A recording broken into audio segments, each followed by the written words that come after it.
In the next 2.5 hours, I'm going to show you exactly what you need to build a $100,000 a month agency from complete zero, to go from where you are to this or this or this or this or even this, and grow an agency like I've done half a dozen times and sold them all, like my mentees have done, to grow to millions of dollars in sales. And you'll learn exactly how I'm doing it again. No more wasting time. Let's dive right in. All right, so big things we're going to cover are building a services agency for small businesses. This is typically local businesses. We're going to go through the foundational framework that makes it all work from end to end, how you set up, how you prospect, everything along those lines. We're going to walk through all the models and offers that allow you to scale. Now, these will change and adjust and iterate over time as you go from $0 to $100,000 a month, but we're going to walk you through what we normally start with. And where you build your foundation. We're going to walk through how we get clients. And again, this also evolves over time. You generally will go from using one or two of the ways we show you to using all of them, or using only a handful of doubling down. Then we'll show you how to scale from 1 client to 100 clients and how to build a team that's going to allow you to do all of that. You can definitely build an agency to a decent extent as a one-man team, but it is very, very difficult. You need contractors, you need assistants, you need automations, you need folks on your team so you can add leverage and be able to do other things. You can definitely scale $0 to $100,000 a month if you don't have a life and you want to spend 16, 18 hours a day on it. But that's a horrible way to build a business, and it's not saleable. The way that I'm going to be walking you through here is how to build a saleable agency, meaning you build it up to a certain extent, it's profitable, you can exit it for a multiple of profit and make a significant windfall. So we're going to be covering a bunch of this stuff at a high level. We won't be giving tons of heavy duty tutorial in this video for one main reason. This video would be like 20 hours otherwise. So we're going to run through it as detailed as we can. And I'll provide more resources and things like that below, as well as do some follow-up videos based on feedback and what you guys want to see. We'll further flesh this out so that way you have all the resources you need to take action. Now, for perspective here, I'm going to walk you through the stages. So $0 to $5,000 a month, by far and away, is the hardest for most folks. It's getting to that first 1, 2, 3, 4 clients. It is the hardest path to scale through. It requires a lot of learning and a lot of failing to get through. Especially if you don't already have hard skills in sales or copywriting or otherwise, this will take you the most amount of time. Once you've nailed down the foundation to get past your first 1 to 3 clients, everything else becomes easier and easier. However, there's ups and downs. So going from 2 or 3 clients to 10 or 15 is pretty easy. But then you hit a barrier where you need to hire. And when you hit that, it starts getting a little bit harder, because now you have to handle a team. You have to learn new skills around managing employees, managing a team, hiring and firing, things like that. And then again, $50,000 to $100,000 is a relatively easy level of scale. And it usually dips down again at that point. It starts getting more time intensive, more people intensive. People start stealing from you, shit like that. And you have to innovate. So when you're beyond $100,000 a month, you're starting to gain a significant chunk of your market. And so you do have to innovate to stay ahead, because all these small guys will start cannibalizing your market share if you don't. So just to give you that perspective, that's really what it looks like. And also to give you more perspective, this is one of our Stripe accounts as of this morning, 6:50 a.m., the mid part of my day. This is for a new Stripe account, new agency we just launched in the consulting space about 7-8 months ago. And it's just to the point of scaling to a decent extent now. But in about 12 months total, this will be $100,000 a month consistently business. So pre-game knowledge, you're not going to want to hear this, especially if you're all about, let me see the tactics, let me see the the golden goose, the silver bullet. To be super blunt, that doesn't exist. Mindset here is everything. If you don't believe you can hit 100 grand a month, you will never hit that. If you don't have goals set to hit 100 grand a month, you'll never get anywhere near it. You'll never do $150,000 a month if your goal is 100 grand a month. And if you don't believe you can get to 150,000 a month, you'll never get even halfway there. Mindset is everything in this game. And if you haven't gone through some mindset trainings, I'm not going to go into it because I reserve that for my mentees. I go really, really hard on them because having that strong mindset is everything. When shit hits the fan, when employees start stealing from you, when your sales guy starts siphoning off sales, when your clients start to want to sue you or whatever else, if you don't have a strong mindset, you'll shut down, you will implode, your business will go to zero no matter how big it is. So mindset by far and away is everything, and it really is all it takes. 0 to 100,000, $500,000, $1 million a month. Mindset is the differentiator between people who go from 0 to 10, 10 to 20, 50 to 100, 100 to 100 to a million. It's all about mindset. Tactics and strategy are really not that complicated. We sat down a couple weeks ago with a guy whose company we're buying, 65 million top line. His strategies and tactics are literally nothing new or innovative. He just focuses on the basics. Heavy sales organization, high efficiency, and he grinds the shit out of his people to train and be better. And that's all pure mindset. He trains them on mindset to improve their sales ability and thus improve his sales. So I will say I'll link a bunch of resources down below for mindset training. Ones that I would recommend. They are hardcore. Don't listen to them in front of your parents. If you live with your parents, they'll start thinking you're crazy. But mindset is everything. And that rant here. But the other is, if you're lazy or you get comfortable easy, you're gonna have a really tough time doing anything more than 1 or 2 clients or even getting to your first client. If a big win for you is booking a sales call, or a big win for you is closing a sale, you are going to get comfortable so quick and you're going to self-sabotage so rapidly because you don't want to put yourself outside of your comfort zone. And being comfortable in building a business is basically the death of the business. You always need to be pushing yourself. Otherwise, you will get very complacent. This here, when I look at this is complacency. I'm already comfortable because we've already sold multiple agencies before. I get comfortable way too quickly, and I know that that's an issue of mine. And so for me, this looks like failure. I mean, this is the start of the month, so this isn't really going down. It'll probably do about the same, but this looks like failure to me because this is complacency. I'm staying static when I should be going faster. But I have my own mindset stuff to deal with around laziness and getting comfortable and so on. But if you do that at the level where you don't even have the starting point set up, you're going to fail.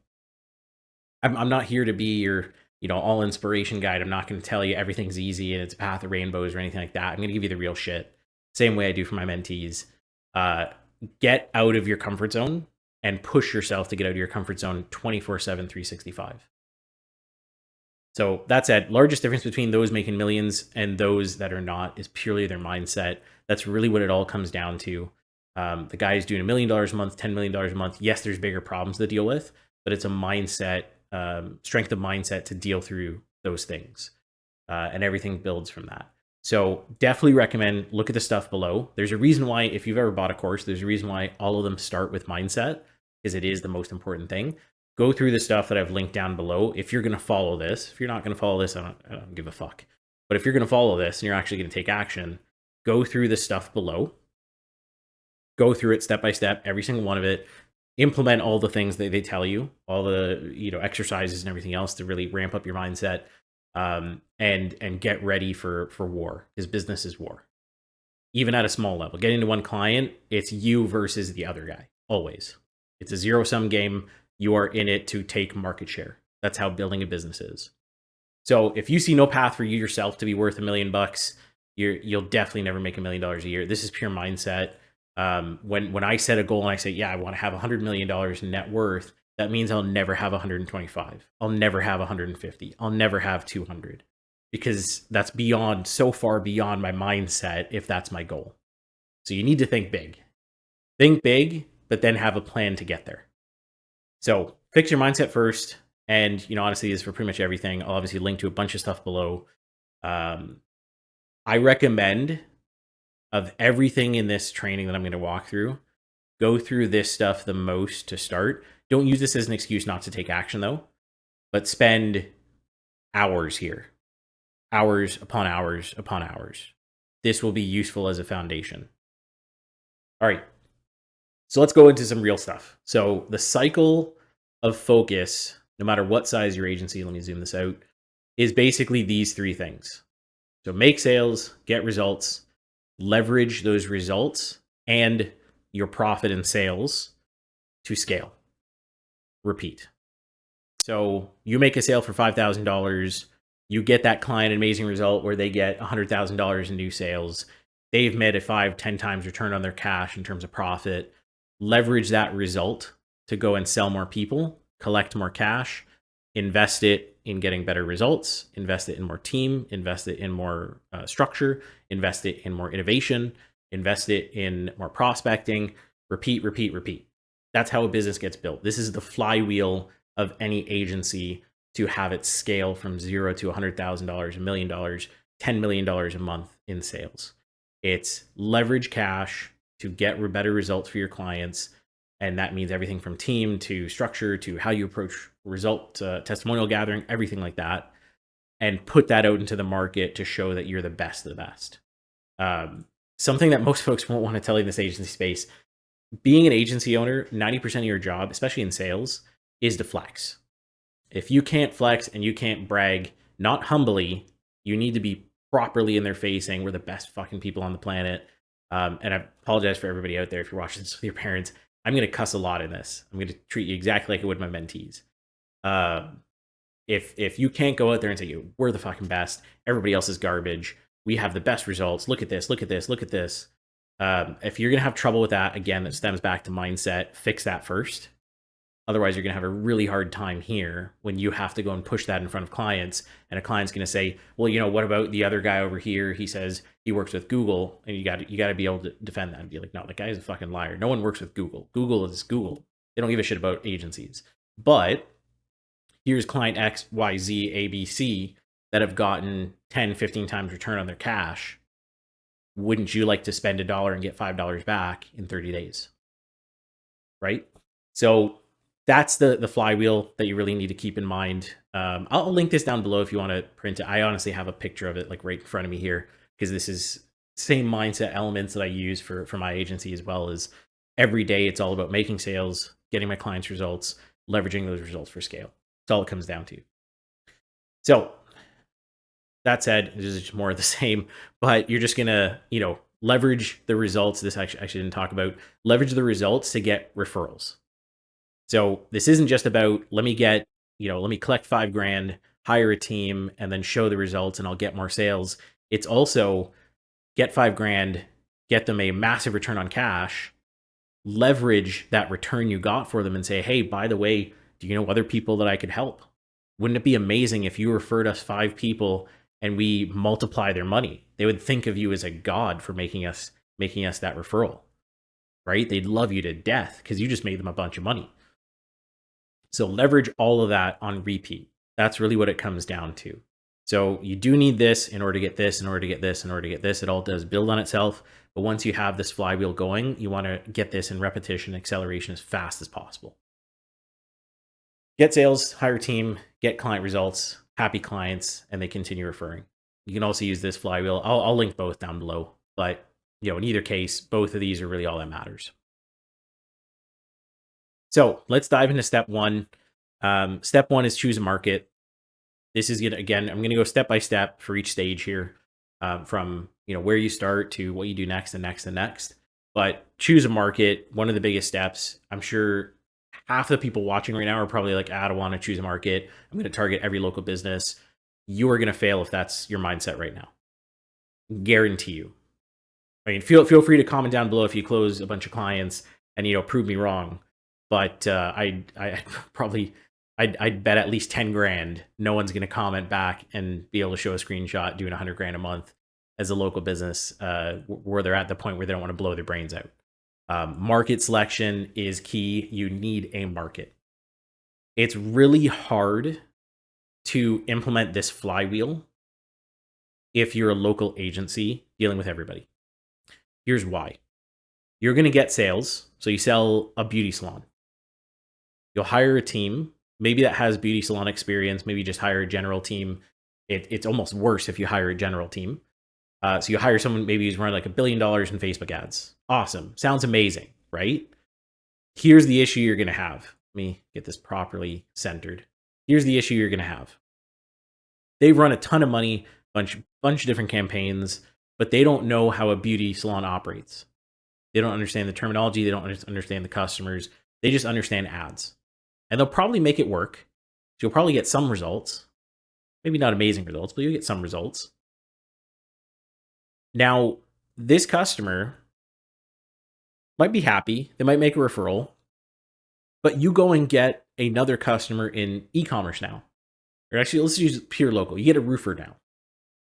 Roofer is not going to want to see a result from a beauty salon and say like, okay, yeah, you can do that or get that result for me. They're going to be like, well, like where's the resonance? These things don't correlate. They're not the same. Right?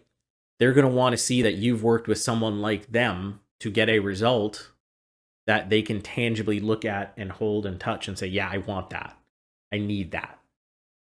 They're not going to get that if you sell a beauty salon and a lawyer and a doctor, and then you go to a roofer and say, yeah, I can get results for all these other industries. They're going to say, great, so what? That's not roofing. Having a market gives you that opportunity, that strength to scale faster.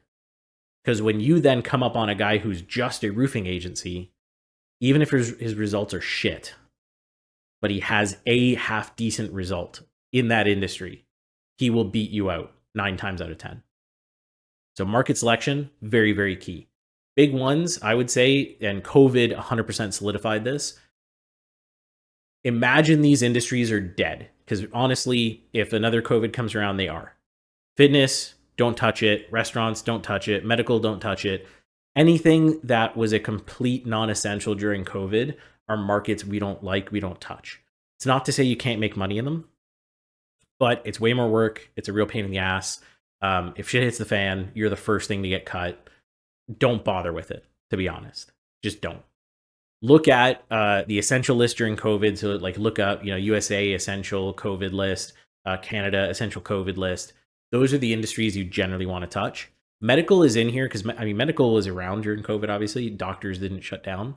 But medical is a pain in the ass. I come from a family of doctors. I would never, ever, ever want them as clients. I tell them this stuff all the time. So it's not like, you can go and show it to them and they'll get pissed off at me. I fucking hate dealing with doctors. They're egotistical. They're really pain in the ass. They're horrible clients. If you work with doctors, God bless you guys. I know two agencies. Yeah, 2 agencies that are pure medical focus. Every time I talk to those guys, they just sound like they're dying. Like they just sound like they've had the shit beat out of them. So take it with a grain of salt if you want to, but these are industries I would stay away from. This is my checklist that I use every single time for all of our clients. And I will give you some examples of what we like and industries that we've worked in. But this is generally what I like to see. 30,000 plus businesses in the US, absolute minimum. 50,000 plus is ideal. So as an example here, roofers, there's 79,000. This is as of 2023, 79,000 almost in the US that are entities. So not just like random roofers who are licensed or otherwise. This is business entities in the US. I ideally like at least 30,000 in the US. More is better, but there's limits to that, right? Realtors, 2.2 million realtors in the US. 90% of them are useless. They don't make any money, right? Out of 2.2 million, 200,000 are really the only possible targets that make any money, that can spend money on marketing. So you have to look at it with that eye of, what's actually realistic. But generally, as long as there's something that's not quite an independent contractor, real estate, as much as a bunch of them are set up properly as businesses, and I know several realtors that do crazy amounts of money every year, the majority of them are really just an independent contractor. That's how they operate. That's how their mindset is. That's how they work. Those are not really industries that you want to be in where you can avoid it. Real estate's not a bad industry, but you got to be really willing to work through a lot of shit to get a decent amount of realtor clients. But things like, local trades, local home service, always great industries. But yeah, basically, I'll go through those market examples in a second here. But the way to find this data, because I'm sure that's the next thing you're asking, how do you find the 70,000? How do we find the 30,000? ibisworld.com. This is an I don't know why it capitalized it. There we go. Make it simple. ibisworld.com. That's where you'll find this data. Sometimes you can also just Google, like realtors. You don't need to go to IBIS World. Just Google how many realtors are there in the US. Google will give you that answer. ChatGPT seemingly has been trained on some of this data, so you can also ask ChatGPT. But ibisworld.com is like a proper industry report. Not every industry is covered, obviously, but a lot of them are. And you can generally get some decent data out of here. You want to be able to access owners and decision makers, not just by one channel, so not just by cold calling or anything like that. You want to be able to contact them by multiple channels. So if you can't call them and email them and hit them on LinkedIn or Facebook, you're going to have a tough time. Like, these are going to be folks that are going to be really hard to get in touch with. That's one of the reasons why I don't like medical. The chances you can get a dentist on the phone or a doctor on the phone is so minimal. So minimal. And I honestly, like, again, I have a family doctors, massive family friend network of doctors. I don't know any of them that are on Facebook that would even bother answering their email. In fact, I don't even know if my brother has an email. He's a doctor. I don't even know if he has an email address. But LinkedIn, some of them are on, but they just don't check it. They're on it for the hell of it. It's just such a hard industry to contact. End of medical rant again. But they need to be contactable by multiple channels. That's an important piece, because you need to be able to scale on attention. Then profit per customer. Ideally, you want at least $500 to $1,000 as an initial sale, but over the years, fine too. And I'll put this in the perspective of, say, like a beauty salon, right? Someone goes to get their nails done. That's only like $50. Maybe it's 100, whatever it is. But chances are they like that person. They're going to go to that business, once a month, twice a month, whatever it is, for 12 months out of the year. They could be worth about $500. There's potential there. But on the flip side, you look at like roofers. You do a roof replacement, it's $8,000. The net profit on that's $1,000. That's initial sale. They've made profit. You want this so that way they can spend money to acquire a customer, right? So someone who goes and gets their nails done, they spend, let's call it $100 just to add some extra room there. And maybe I'm sure there's ones where they charge 500, 1,000, who knows what. But say $100. There's cost on that $100, right? Now, yes, they're going to have that customer come back and come back and come back, but they can't really bank on that. They can hope that that's going to happen. But on $100, their cost is probably in the range of $30, $40. So $60 in profit is what they have left. They can only spend up to $60 to acquire that customer if they're okay with breaking even. That's not a lot of money in ads. It really isn't. Especially when you take into account you have to get paid out of that as well. Whereas for a roofer, it's called, round numbers, $10,000, and they make $2,000 profit. You can generally get a roof in, close, sale, lead, and everything like that, all cost in $1,000. Usually a lot less. You should be able to get it like $400 or $500, but $1,000. So they're left with $1,000 in profit at the end of the day. That's not great, but now they have a customer who can make referrals and so on. So there's profit there. There's real profit that can sustain them.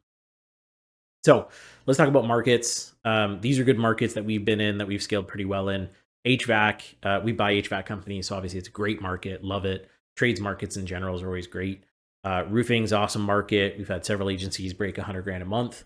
Accountants, actually a very interesting one. I wouldn't say they're as easy now, but during the height of COVID craziness, PPP loans and everything else, they made crazy bank if they took advantage of those service offerings. Insurance, pretty good market. I mean, it's kind of this crazy recurring element of things. And once someone gets a client, whether it's auto insurance or health insurance or life insurance, generally that person's paying for life. So pretty crazy customer values. So it's a good market. It's somewhat dependent. I probably wouldn't touch like auto insurance, but I would definitely do life insurance, because life insurance is high ticket, high value. They're pretty much guaranteed to pay for life. Health Health insurance as well. It's typically a high price point. Personal injury law, it's also a good one. They always have a need for leads. They always love spending money on lead gen because it means more business for them. But they are more likely to be not so great on the phone. I'm sure some folks that have dealt with lawyers will definitely understand what I mean by that. But that said, let me add some nuance here. I already mentioned this, but I'll reiterate. Don't pick more than one market. Focus on one. Now, there are shoulder markets that you can leverage. So if you are in roofing, there are some people in roofing who also do siding. Or if you are in remodeling, there are also people who do renovation or sometimes even do roofing when they do remodeling. That's fine if you service them, but you want to be seen as an expert in your industry, right? So if you're a roofing agency, go all in on being a roofing agency. If a remodeling contractor comes to you and says, "Hey, can you help me out too?" Don't say no if you're wanting to put in the work, but don't look at that as the be all end all. You definitely don't want to be seen as a jack of all trades out into the market. So, hit one market, attack it aggressively. We're going to walk through all the different ways you can prospect. Hit it aggressively. And then once you've reached out to a lot, like when you hit the entire industry, if you really haven't nailed it down after you've done everything that we're going to talk about, then feel free to shift it up. But getting in front of like 100 people in HVAC and not getting one sale is nowhere near enough. A big thing you're going to understand in the agency space, volume is key. And not 100 people is not volume. 1,000 people is not volume. 10,000 people is still not volume. You hit the entire industry. That is volume, right? When we go after roofing, and I'll explain this way more in depth when we start going to the prospecting. When I hit roofing first time when we launched our agency, I wanted to reach out to the entire industry every single month. And I did that for 6 months straight. That's volume. That's what it takes. So, talk about offers. Easiest way to find an offer. I'm going to walk through offers that we've used that work really well. But the easiest way to find an offer is search your market plus leads in Google. So roofing leads, remodeling leads, bathroom remodeling leads, whatever it is. Click a bunch of those ads. Spend like 20 to 30 seconds on each of those sites. Then jump onto Facebook and start scrolling. If you do that, Google is going to put you into the category of, hey, this guy's probably a roofer. He's looking for leads. You jump over to Facebook. That data gets shared over. And as you start scrolling, you're going to start seeing offers to roofing agencies. Now, that doesn't just apply on Google. As I've found, it also applies on YouTube. So in the market that we're in, we produce a lot of content, and I have a strategy that I use on YouTube to ramp up our retention time and thus allow our videos to reach a bigger audience. But a byproduct of that is YouTube thinks that I'm my target market in some cases. And so as a result, on Facebook, I get shown all of my competitors, and I can see what offers they're running. Now, all of them suck compared to what we do, so I don't really care about their offers. But when you're just getting started, this will help. So do that research step. Then start looking for what offer elements are really selling. What's converting, what's convincing out of everything that you're seeing, right? Are they making a delivery guarantee? Are they making a money back guarantee? Are they shifting the risk to only pay if you get X result? Or are they just saying, hey, we're just giving flat pricing? I've seen some where it's like, we offer $21 roofing leads. Or, don't pay us until you get a closed job, right? Understand what offers are out there in the market. Look at the averages and look at the ones that stand out. And leverage what you can that makes sense, but make sure any offer that you make is in your favor to deliver on. You never want to make an offer that's so hard for you to deliver, especially if you haven't been in the space, you haven't run ads in the space or anything like that. You don't want to be making an offer that either no contractor or you can deliver on. You're just shooting yourself in the foot. You're going to, basically go bankrupt, right? If the standard offer in a market is to deliver a 400% ROI or their money back, that's a market I probably wouldn't touch because it's just so sophisticated. Like it's so hard to shift or adjust your risk. And unless you really know what you're doing, it's just setting yourself up for failure. So a market that is like this, I will say, is solar. If you are not already in the solar market or you don't already have crazy results, don't go into solar. You're going to get eaten alive. And to be honest, if you're in solar and you're running advertising, um, you're screwed as an agency to begin with. I have several mentees that are in solar right now. None of them are running advertising for clients. They're producing crazy ROIs with their method that they do use, and pretty much they cannibalize every other agency. So there's certain markets, as you see what guarantees and offers and things like that are in the space, you're going to realize like these are just markets we should stay away from. Generally, outside of like solar and medical, and fitness, maybe I don't see many others that are like that. You need to see multiple folks making crazy offers like this for that to really be the case, where it's hyper sophisticated. But most markets that we've seen generally fall under a some high level of sophistication, but not enough that you can't enter into it. There's always markets out there that folks haven't tapped into or that folks aren't heavily hitting that are opportunities. All right, let's talk about models. So there's three models that we're going to run through that we've scaled multiple times, either ourselves or our students, and realistically both. All these models are awesome. They go from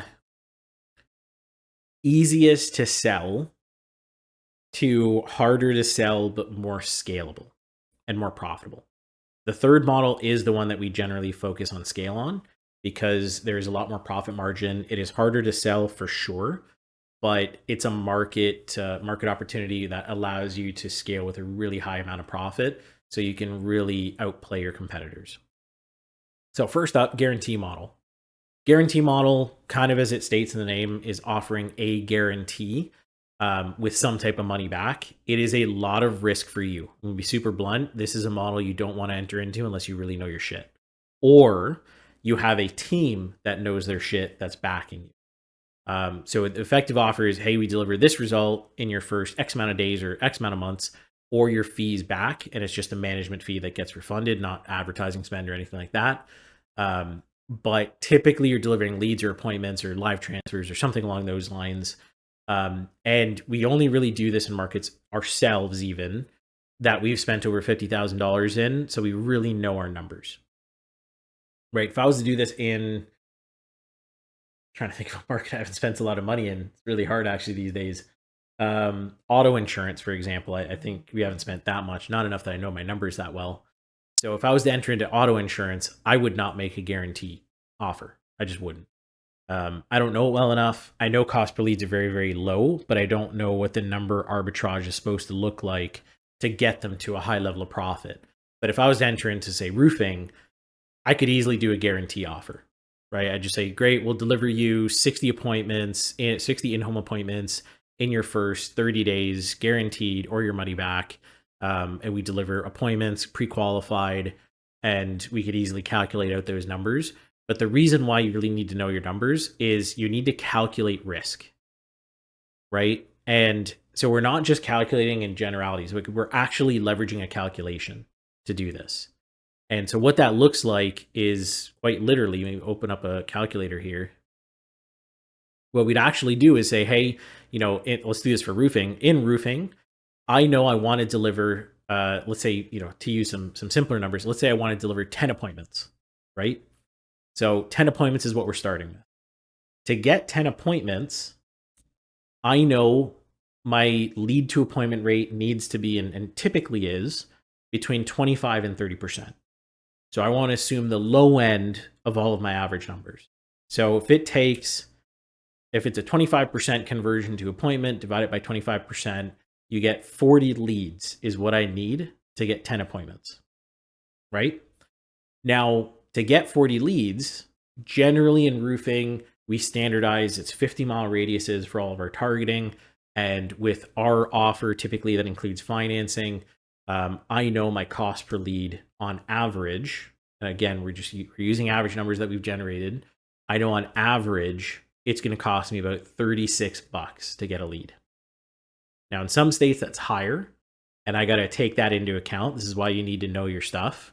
So I know in like Colorado, that number is 40, but I'll assume 35 for right now, meaning I got to spend at least $1,400 in ads to get 40 leads that I can turn into 10 appointments.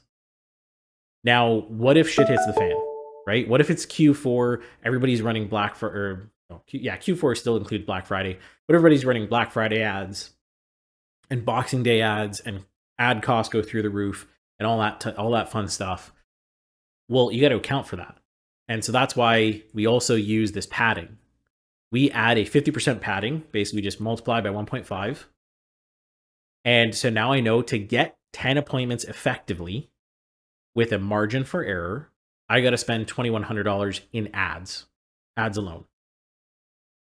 And everything else should work itself out. Now, if you don't know your numbers well enough in that industry, you can't do this calculation. You just can't. Your number, they're never going to work out. Now, if you have a team behind you that knows these industries, that's fine, right? And you can go and find contractors from Facebook groups, and they'll generally have some of this data, and you can formulate an offer. But this is a lot of risk, right? I mean, if we don't hit 10 appointments, I got to refund all the management fees. Potentially, I had to go and pay my team out of that. Now I'm out hundreds of dollars or thousands of dollars, right? So that's why it's risk for you, but this is a really attractive offer to say, hey, well, it's $2,100 in ad spend, and I want to charge, $2,000, say, for the management fee. So for our fee, so for $4,100, I'll get you 10 in-home qualified appointments guaranteed. That's not a bad offer. $410 to do a sit down to close a roof. The numbers are okay. Not a bad amount to spend. And I mean, if I charge less, I charge $1,000, $1,500, the margin for my client just becomes higher and higher, right? So again, this is an offer that has a lot of risk. I don't expect most people to dive into it, but if it's something you're interested in, you can definitely charge high management fees as a result because you're taking on a lot of risk. It is not a bad offer to get into. Now, you want to make sure you're in spaces that have high values if you're going to do this. So you need to be in something like roofing or otherwise where you're getting $1,000 plus net profit per job, ideally more. Otherwise, these numbers are they're not going to work out as well. Next offer up, pay per model. So this is basically a performance model. It's very low risk to you, but with the facet of if a customer doesn't perform, you're basically making no money. Not really. Like you make a small amount of money, but it's not enough for the time. If you want to scale a one-man agency with high profit, you probably will never reach 100. It'd be very tough to reach $100,000 a month. But you could probably reach $20,000, $30,000, $40,000 a month with this as a one-man agency. Pay per model is not a bad option if you're willing to do that. Now, you're going to be grinding out 12 hours a day every day, but you can do it.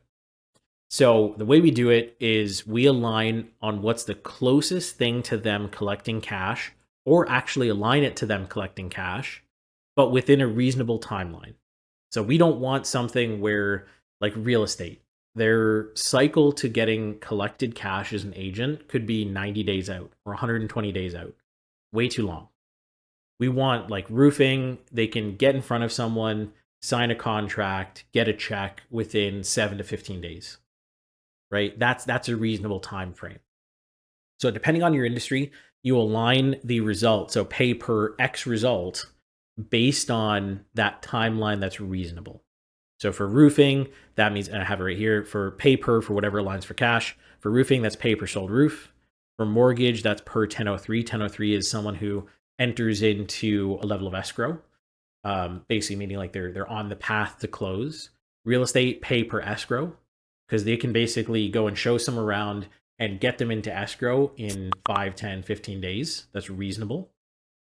HVAC, pay per sold install replacement, same idea. They can basically jump in the door that one day and have a signed contract by the end of that day. And effectively, you want to align to this so that way you're both on the same page, that as you make money or get close to making money, I make money. That allows it to be performance offer. That allows you to charge a nice chunk of the deal as part of your fee, but also align yourself to being a scalable model. And pay per model, to be honest, is a model that was built to cannibalize other agencies and marketing teams.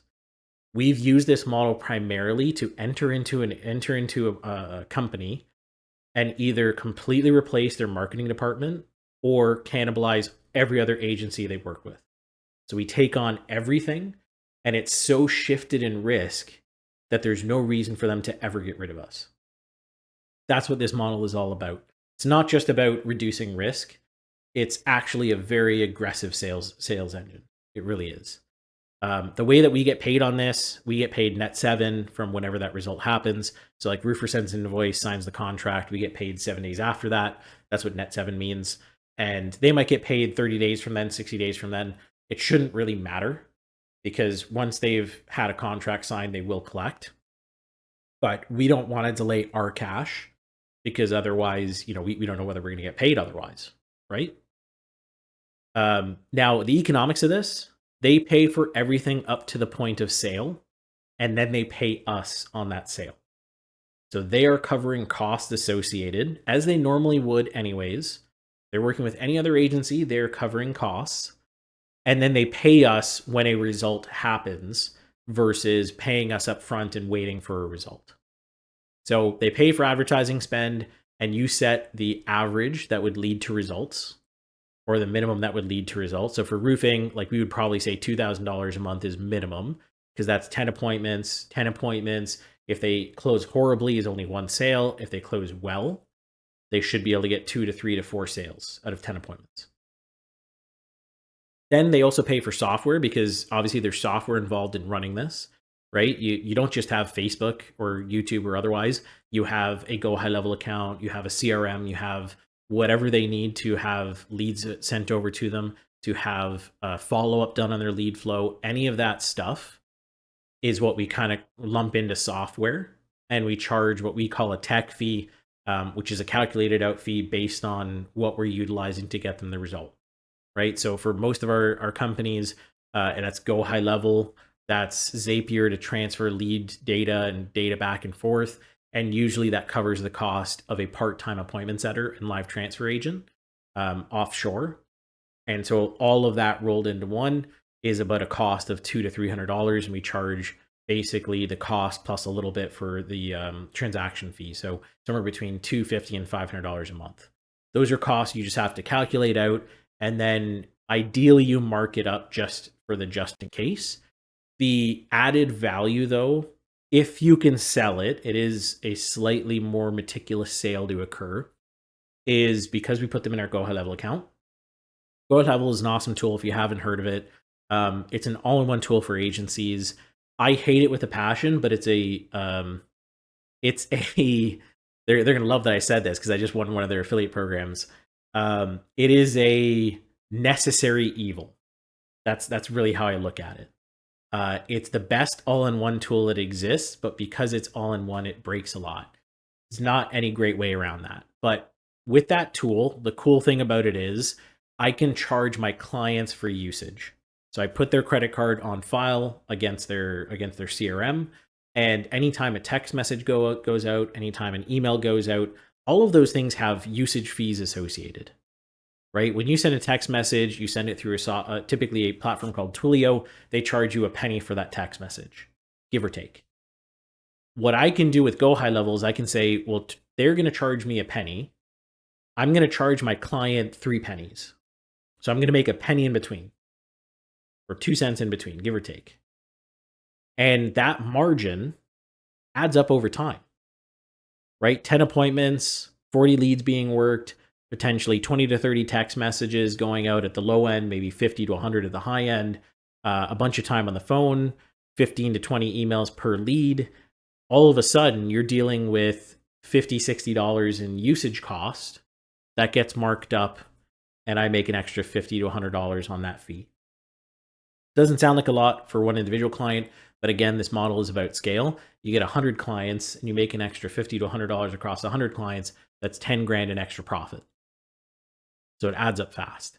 I'm not going to go into crazy nuance on this, but I will in future videos. So if you want me to go through the nuance of how we structure this stuff, drop it in the comments and, I'll happily create a video. But yeah, they cover all overhead that is not sweat equity. Sweat equity meaning I'm the one who knows how to run ads. I'm the one who knows how to convert leads and what that structure and strategy looks like. That's my sweat equity in. Is I run the ads, I manage the tools, but appointment setters, things like that, that's hard labor cost. They cover that. And then they pay the result on top. And that is however you want to structure it.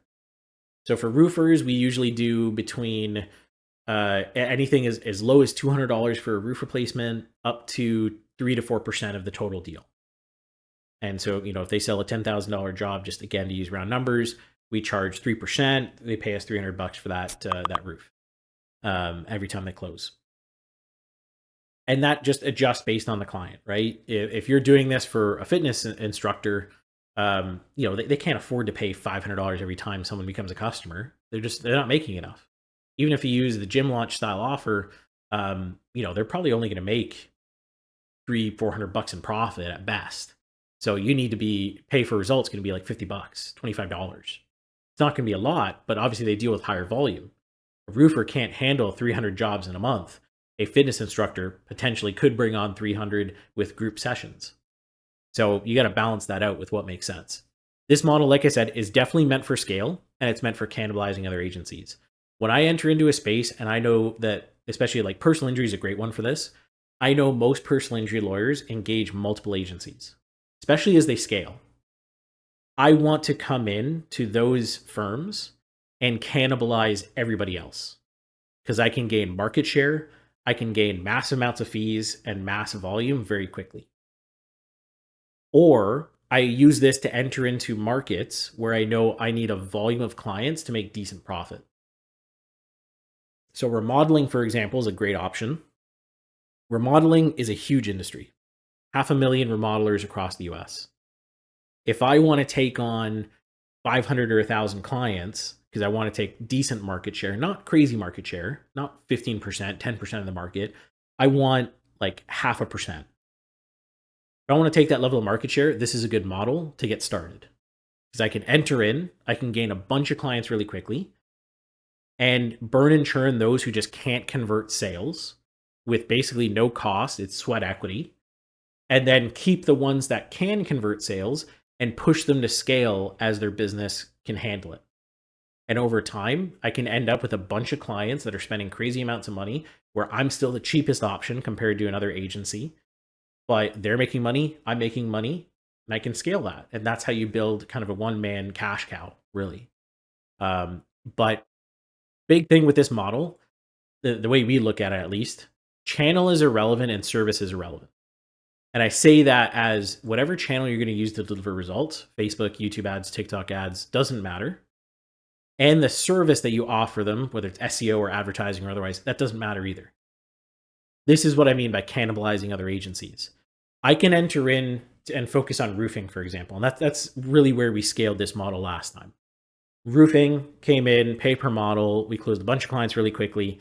We closed them very aggressively because we didn't just say, hey, all we're going to do is generate you appointments. We said, that's what we're going to do first.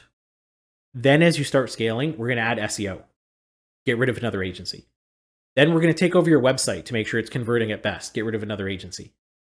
Then we're going to handle all of your automations and back office and everything like that, get rid of another 1 or 2 agencies. And all of a sudden, we're the entire marketing, advertising back office for their entire company.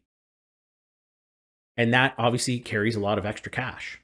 That means they can pay us what they otherwise would be paying a specialized agency. But because we've already delivered results on the lowest hanging fruit, advertising, we can take over everything else with a high level of authority. That said, if you don't understand what I'm talking about right now, it's totally fine. All you need to understand in this is that this is low risk, and it's a good way to enter in. Even if you really have no idea what you're doing, you just partner up with someone who knows how to run ads and just say, hey, I'll worry about getting clients. We're going to do it this way, and we'll split profit. Easy enough to find a partner to do that. So this is kind of like the easy mode to start into a performance deal, and performance deals are where agencies make their most money. For most agencies, especially ones that really ingrain and that's their core focus, is to always be a service-based agency.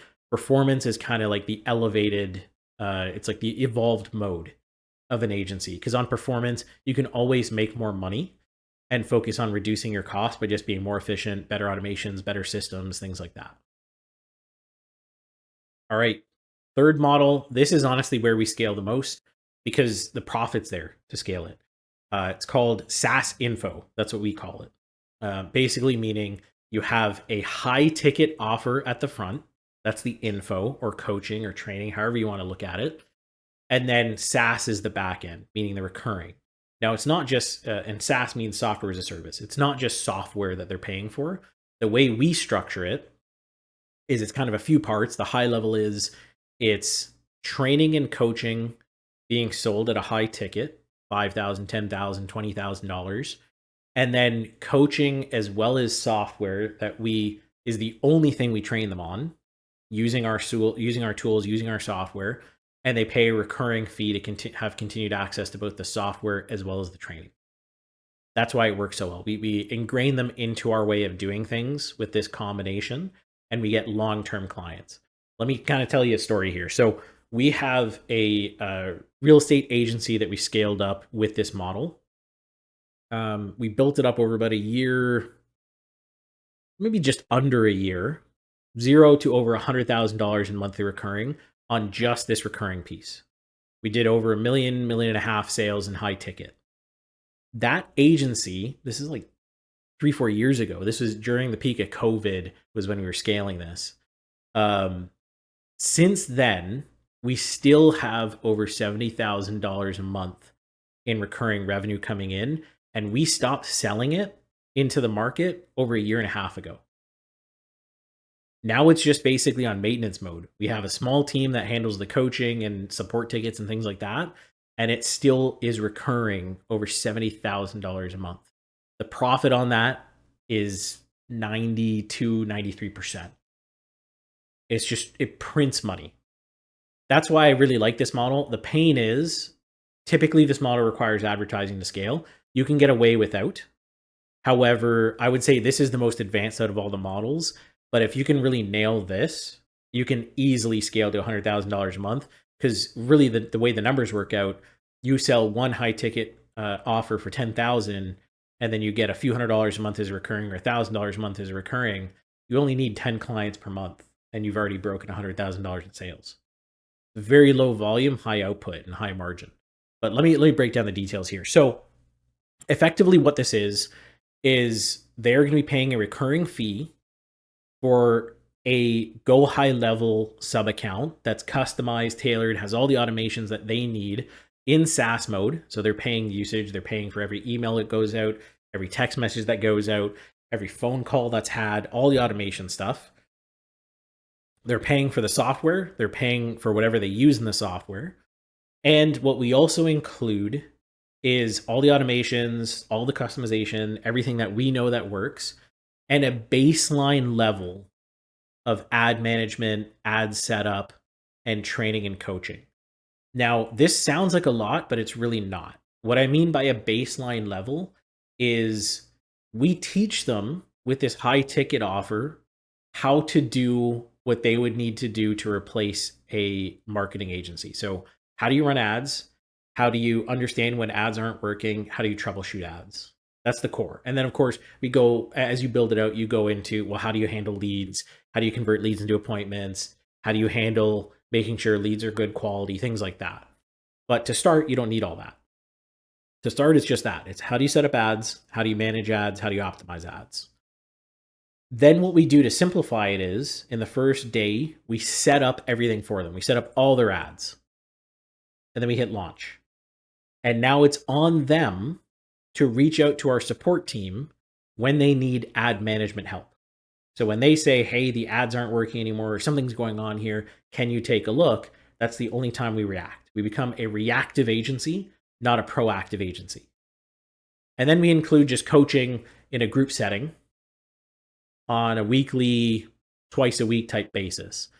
So let me break down kind of the numbers here and you get a better sense. So normally the high ticket piece of this, so basically for the training plus that initial ad setup, usually we do somewhere between 2,500 and 10 grand. Now this has kind of lower ends and higher ends. Generally don't do anything under 2,000. It's just not worth it. But in like real estate, we normally had to be between like four and 5,000 as we scaled. 10,000 we could get to, but the completion rates and things like that started becoming an issue. But on the flip side, in things like personal injury, 10,000, 7,000 minimum. We've had some folks that have paid us 20,000. And so that is for the one-time setup of the entire thing, their software, ads, things like that, and usually 30 days of coaching and software costs. That's what's included in this initial upfront fee. After the first 30 days, they're paying anywhere from, I've seen folks do this as low as $100 a month. Usually we're between $300 and $500 a month. And that's just month to month. But after the first 30 days, they pay that plus their own advertising spend, plus their own usage, text messages, emails, things like that in Go High Level, to have access to everything else, to keep getting access to the software, to keep access to the members area where we do group coaching calls once a week or two times a week. And those coaching calls often can be outsourced. You don't need to do those yourself. It's easier if you do it yourself to start, though. And generally, most people ask us to look at their ads once a week or once a month. They send a message into support and they say, hey, it looks like our cost per lead is going up. Can you take a look? We take a look, we make an adjustment. We're done for that week. We're done for that month. Depends on how hard it is to fix it. Now, something really cool here. And actually, let me break down the coaching bit before I dive into this. So the coaching bit, really what I mean by this is it's a Q&A call. You're not jumping on and saying, hey, here's this really awesome new thing. You don't need to do that. It's once a week, twice a week. Hey, let's have some questions and answers, whatever questions you have, whether it's about ads or how to convert leads or what's going on, any of that you can ask. We hop on. You can do it yourself, or you can hire a media buyer, so a guy who runs ads to host this call. Normally, what we do is we pay $250 a call. They do a call once a week, so 4 calls a week. $1,000 a month is our total cost to fulfill, and they do a group call.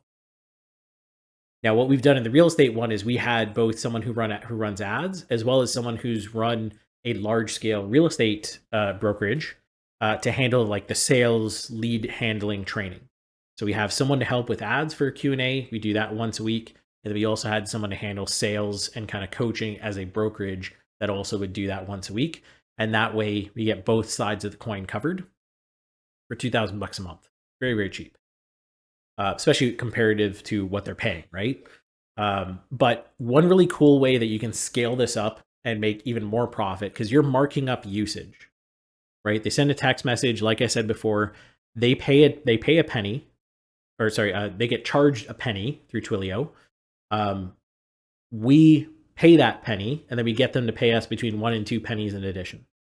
You can mark up that usage for every text message, every call, every email, everything that happens.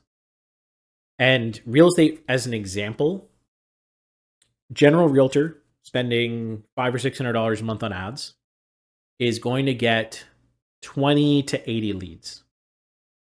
Now, for those leads to become responsive, on average, they have to send 3 to 4 text messages, send 2 to 3 emails, and call them somewhere between 4 and 6 times. The cost of doing that in Go High Level is a hard cost, is give or take about 50 to 60 cents to send that per lead.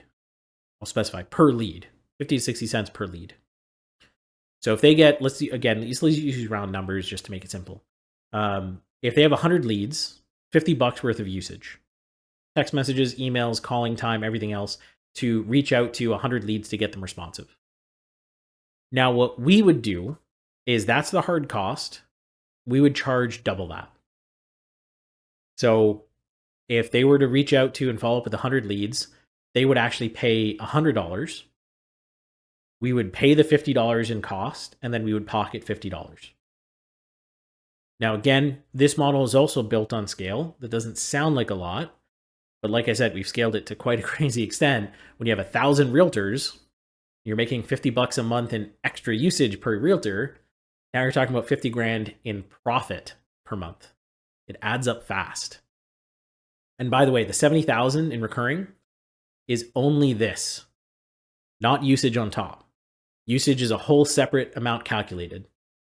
That's just them paying their monthly fee. It's wild. The agency was wild. We've scaled it, but not to that extent in any other space, because that was just real estate's wild. But the cool thing you can do, especially now, AI dialing is a big thing. AI handling SMS, AI handling email. It's a very big piece of the pie these days. So they're more hands off. And the byproduct of that typically is AI needs more touch points to get a response, because it's not going to be as great at reacting and handling sales objections and otherwise as a human yet. So as a result, if they had to spend $50 in usage previously, now it might be 100, but it's fully hands off. So they'll take that every single day, meaning you can profit even more. So it's an awesome model. I will happily do a deep dive on this if everybody really wants it. Drop the comments below. Let me know if you want a really, really deep dive on this. And I can break down how we did it with the real estate and how we've done it with personal injury. Because I believe this is probably one of the best models that you can go out with. But again, it's not 100% set up for beginners. It does require some cash in hand to start. I would say between ads, and I'm going to run through client acquisition and stuff in just a second here. But between ads, between cost of software setup, things like that, I mean, you're going to be $3,000 or $4,000 in to get this model launched. You will be. It's just hard bar product. If you're already in the space, you maybe have an audience. Maybe it's cheaper because you don't need to pay for ads. Maybe you're $500 or $1,000 in, but you still have some hard costs that come up front. But if you really want to learn how this model works, by all means, I will happily go through it. All right. So let's talk a little bit about foot in the door offers before we dive into prospecting. So foot in the door offers, if you don't quite know what this is, or you don't really care about trying to just get folks in and maximizing, completely skip this section. It's not, you don't need it. But foot in the door offers are offers that are just so no brainer that it's just like pan on the head, stupid easy for them to say, yeah, let's do it. Most of these offers I'm going to run through are purely there to just get your foot in the door, show some quick results, not always great results, but just some quick results, and get a smooth path to selling your core offer. One of these 3 offers that we just ran through, right? So let's run through each model. We'll go through it relatively high level because, again, I think this one needs its own separate training. And if you want training on the foot in the door offers, I'll happily do it. But I added this in just to cover it because I think it's important to understand that there are ways to get your foot in, even if you feel like a beginner and for whatever reason you need to cover off that mindset of how do I deliver results even if I don't know what I'm doing, but how do I do it without risking money that the client's giving me? These are basically the ways to do it. So first model here is the reactivation offer. The reactivation offer is all about leveraging old leads and old customers that someone has to convert them into referrals and new business. Now, most businesses, this is, coming from a marketing perspective, or even just kind of a general logical sense perspective, it is going to be wild to think that companies that have tens of thousands of customers barely talk to those customers. And I'll put this in the perspective of a lot of the HVAC companies that we go to look at buying. Many of these folks have, say, low end 2,000 or 3,000 customers, high end 10 or 20,000. The number of times that those customers hear from that business in any respect is maybe once a year at best. Some of them never. They become a customer and they get their service. Yes, they did an amazing service, but then they don't contact them for years. And it's the customer who has to pick up the phone and call them. It's a wild way to do business, but it's actually extremely common. This offer is a solution to that problem and to help them convert business on a higher accelerated rate. So we basically take all of their existing leads and their customers. We do what we call a reactivation, basically getting in touch with them to ask them 2 main positionings of questions. One is it time for them to get another whatever that service is? So let's say for HVAC, so furnaces and air conditioners. Is it time to replace your furnace? Is it time to replace your air conditioner? Is it time to do a maintenance on your furnace or air conditioner? Whatever that is. And then if the answer is no, this is for existing customers, I'll specify, then do you know someone who needs that service? And did you know that we get or that we make payments to you if they become a customer? Right? So it'd be, hey, is it time for you to replace your furnace? We know it's 7 years old. No, still works fine. Awesome, no worries. Do you know someone else who needs their air conditioner or furnace replaced? If you make a referral, you actually get paid $200 every time they become a customer. Something along those lines. This is a very much a simplicity or a simplified version of what we actually do. We usually run this as a few text messages and emails that go out over a period of time to this list to elicit the answer response to these two things. And then we do the same thing for leads. So they're a lead rather than a customer. Are you still in market to get your furnace replaced? Are you still in the market to get your air conditioner replaced? Whatever it is. And then we make the same offer in the case that that's not the scenario of, hey, did you know we can actually get you paid just for making referrals? The reason why we do it as a waterfall, so step one, then step two, step one, then step two, is because this is the highest value, is getting that person to become a customer. Because we can always offer this even after they become a customer, but you don't want to muddy the waters. If someone's ready and they're like, yeah, I need my furnace replaced, I don't want to then solicit them for this until this furnace is replaced. I want to collect this cash and then say, hey, by the way, while you're in the house, your client would say, hey, by the way, did you know we actually pay for referrals? I'll send you over a link. You can get some more information and submit referrals if you have any. Basically the process, right? So these are just offers sent by email and SMS, simple automation. What I'll do is for everybody who wants this, comment referral down below. I'll send you over the link to our automation and Go High Level. It's pretty solid. It's worked very well for all of our customers. It's by no means the most complicated or anything like that. We don't have, hundreds of touch points of automation, but it's worked well. It's driven lots of results for our companies as well as our clients. And I'll give that to you if you comment referral down below. Now, with that, they go into this automation. The larger their list, the more they make, pretty flat out. The more shots on goal you get, the more money they will collect. And to give you an idea, one of our HVAC companies, smaller HVAC company, 3 million top line. The last time we ran this, we did $271,000 in new cash collected the single month that we ran this, in addition to our current cash flows. So this was brand new. This happened during what we call our shoulder season, basically our low season, our less busy season. So this was a massive cash boost that really, really helped in making sure that we could keep all of our technicians on without any issues.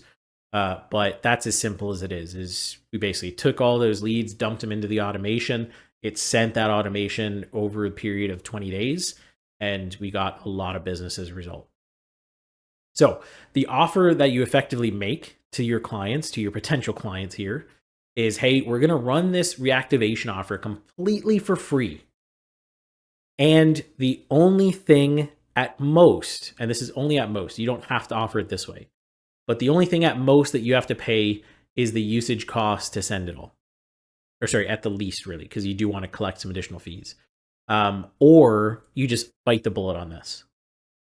The way that we have our mentees do it is we have them bite the bullet on it. In reality, we bite the bullet for them for their first client because it's a small cost. It's $20 to $30 to be sending to 150 to 300 leads and past customers. But 150 to 300 past customers, I mean, that's tens of thousands of dollars in business waiting to happen. So low cost to run. We normally bite the bullet on it. We just say, hey, we'll run this completely for free, but we get a percentage of sales, right? If you do $100,000 in new sales, I want 5%. Normally we go somewhere between 2 and 5% based on volume. So if we have less than 1,000 customers involved in the reactivation, we want 5%. Because we know that they're not going to be making millions of dollars in sales. They're going to be making hundreds of thousands. 5% is reasonable. If they have 5 or 10,000 customers and we're going to hit all of them, 100%. I'll go down to 2%. I'll go down to 1%. I'll go down to 3% because 1% of $1 million in new sales is still not bad. It's a good collection. And it's a good starting point because now I've shown them results. I've got them cash. And now I can say, hey, I just made you a bunch of money. Yes, you paid me out a little bit, but you've probably collected at least $10, $20, $50,000 in profit. How about you take that profit and invest it in our info SaaS model or our pay per model campaign where we continue getting results just like this, but we'll get you results with net new customers. We'll keep this going, and 6 months down the road, we can run this reactivation again and collect you a bunch more cash. Super easy positioning, right? This is what's going to get you sales very easily and effectively. That's why we call it foot in the door offers. Now, I'm going to skip these other two because I think they're useful, but I'll share this doc. I think these are useful, but I think these are just overkill. Actually, this one in particular, I think is overkill. By all means, go through it, see if it's interesting. But there's harder costs related to this. Free website model, there's also hard costs related to this. I've done a lot of videos in the past about this. If you check out all my shorts, I have a bunch of videos that basically explain this model. I'm not going to go through it because I don't think that's going to be as effective as you going out with your reactivation offer. But again, I'll share this doc. Feel free to go through it. Again, if you have questions, that's what the comments are for. I'm going to take those comments. I'm going to turn it into a bunch more videos walking through everything in deep detail for you. So ask as many questions as you want to. Step 3, let's talk about prospecting. Now you generally know what offers to make. You know what market you're after. You know who you're going to target and what you're going to target them with. Now you need to prospect for customers. We're going to talk about this in 2 stages, organic and paid. Organic meaning basically free methods of traffic, paid basically meaning ads. So prospecting organic, there's a few different sections of it. I'm going to go from kind of highest reach, lowest cost, shifting over to mid to low reach and high cost. We're going to go through it as we go in sequence here. So, and let me get some water here. All right. So cold email. Basically, as I said, volume is key here, right?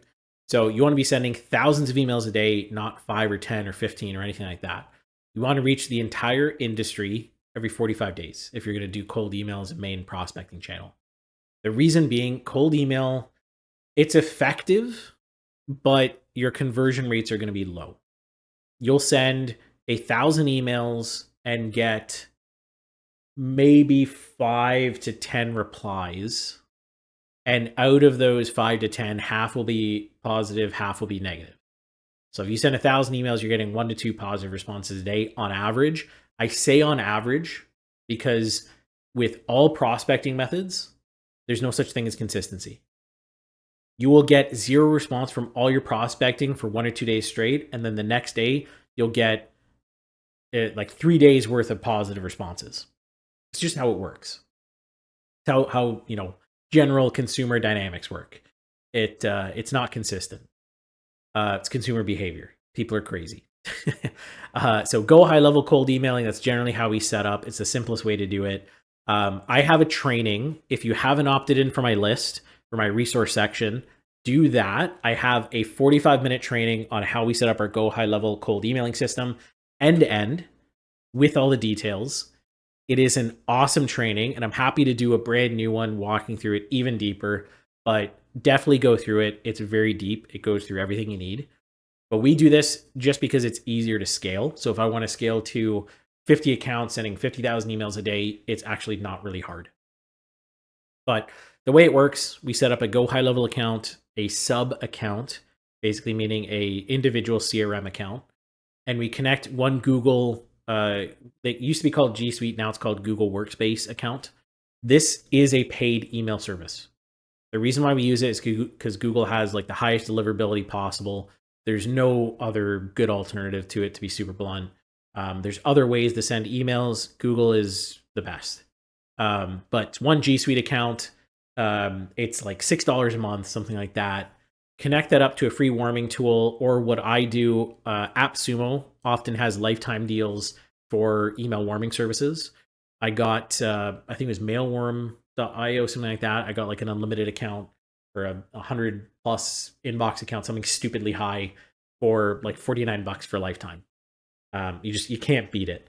So for most tools outside of the actual emailing inbox, for most other tools you're going to use, search AppSumo first, and I'd even say that as a comparable for Go High Level. For emailing tools, cold emailing tools, check AppSumo first.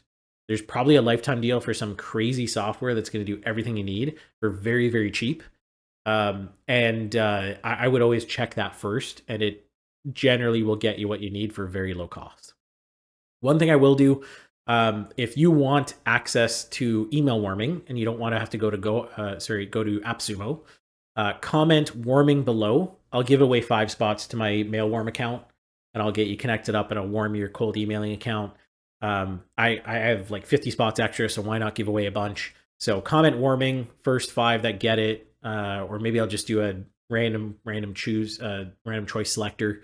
But I'll give away a bunch of spots to my emailing tools. Go High Level sub account is basically one of the things you're going to need. So you need a G Suite account, so Google Workspace account, $6 a month. Kind of put that in here because I didn't put that in here. Go High Level sub account. My recommendation: find someone who is currently paying for a Go High Level agency account. Offer to pay them like $10 a month just to have a sub account, and then pay whatever usage as you connect things up. Generally, like when folks are paying for these agency accounts, right? I pay for 3 agency accounts because I have 3 separate entities that manage this and 3 separate companies that pay it. You basically get unlimited accounts, right? And like I don't care if I give someone access to a sub account as long as I don't have to pay for their usage. And so we do that for a lot of our mentees, a lot of our customers. Where like, yeah, we'll give you a sub account, you pay for your own usage. Like, what do I care? Because at the end of the day, it's already paid for. So there's lots of folks out there, especially if you just go into the Go High Level Facebook group, just say, hey, who has a Go High Level agency account that is up for letting me use a sub account? Ping me, and you pay them like $5-10 a month, and they'll gladly give you an account. Some folks will give it to you for free. Like obviously, I give all my mentees free accounts if they need it, but they're mentees; they're already paying me in some way, shape, or form. But I'm sure there's folks out there that'll take $5 or $10. It covers some of their costs, and they'll gladly do that. Make sure LC email, lead connector, is just another name for Go High Level. It's their like developer name, whatever stupid thing it is. I don't know why they call it something different. But set up an LC email account, make sure LC email is set up under your sub account.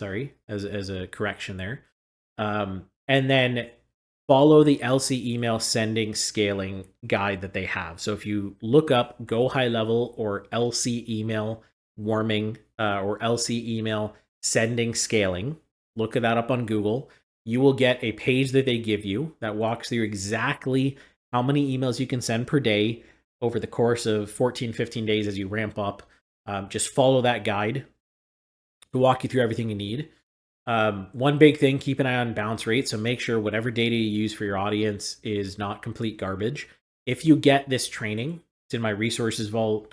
The opt-in is completely free down below. If you get that training, I'll walk you through where to get lists, where to get data for your audience. So you're not going to have to worry about this piece, but you do need to make sure you're not getting a bunch of people marking you as spam. Otherwise, cold emailing can't scale. And generally, to give you some idea of cost here, if you were to go crazy, right, 5,000 emails a day, LC email, so Go High Level's emailing service, will cost you $3.40 a day total. So for basically $100 a month, you can reach out to the entire roofing industry twice a month.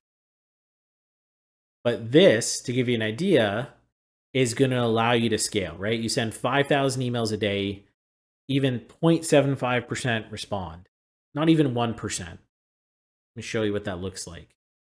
5,000 emails a day, you get 37 responses a day, half positive, half negative. On average, again, you might get 50 responses in a day and nothing the next day, but you get generally 30, 40 responses a day, half of them positive, half of them negative, and you start following up. It'd be very hard not to close clients if you're following up aggressively. That's why this is just one of the best channels overall, right? Spend $100 in a month, running this, you get in front of the entire industry twice during that month.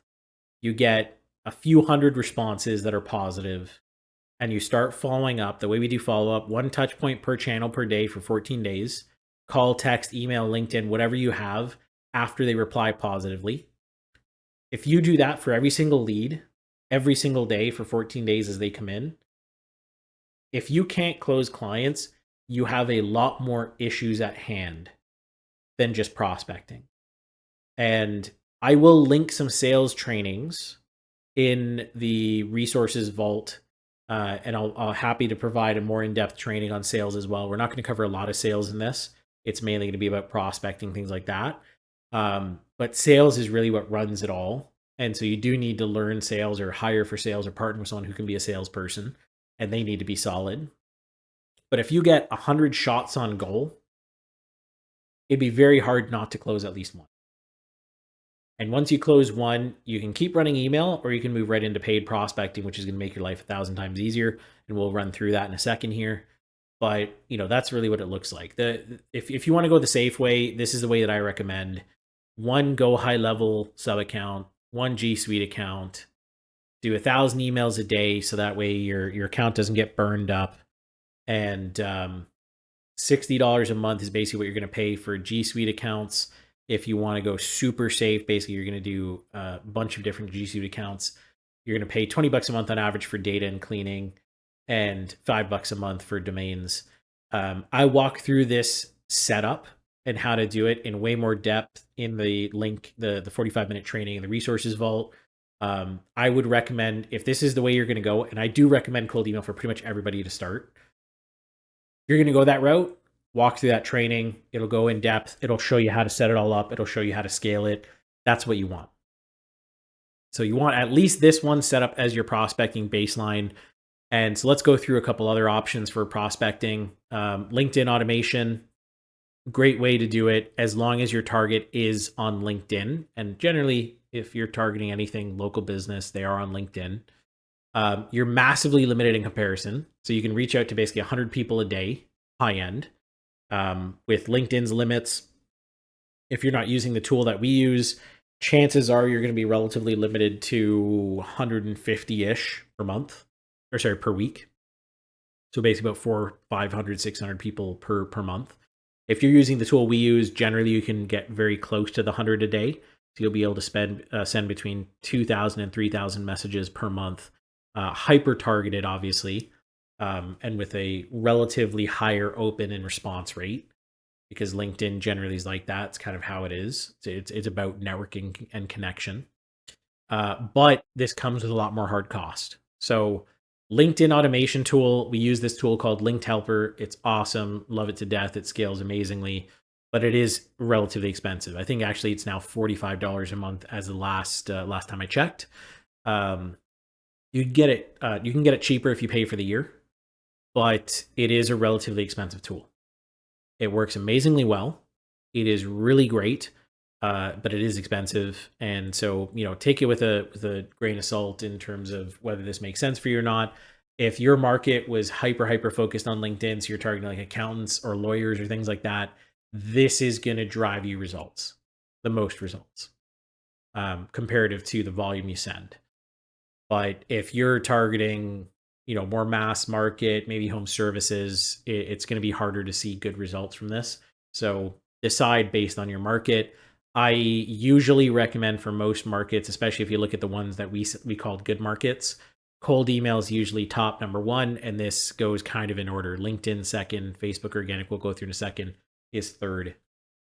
But if you're going to use LinkedIn, this is the flow. And again, I also have another, I think it's 50-minute training that walks through this in detail, also in my resources vault.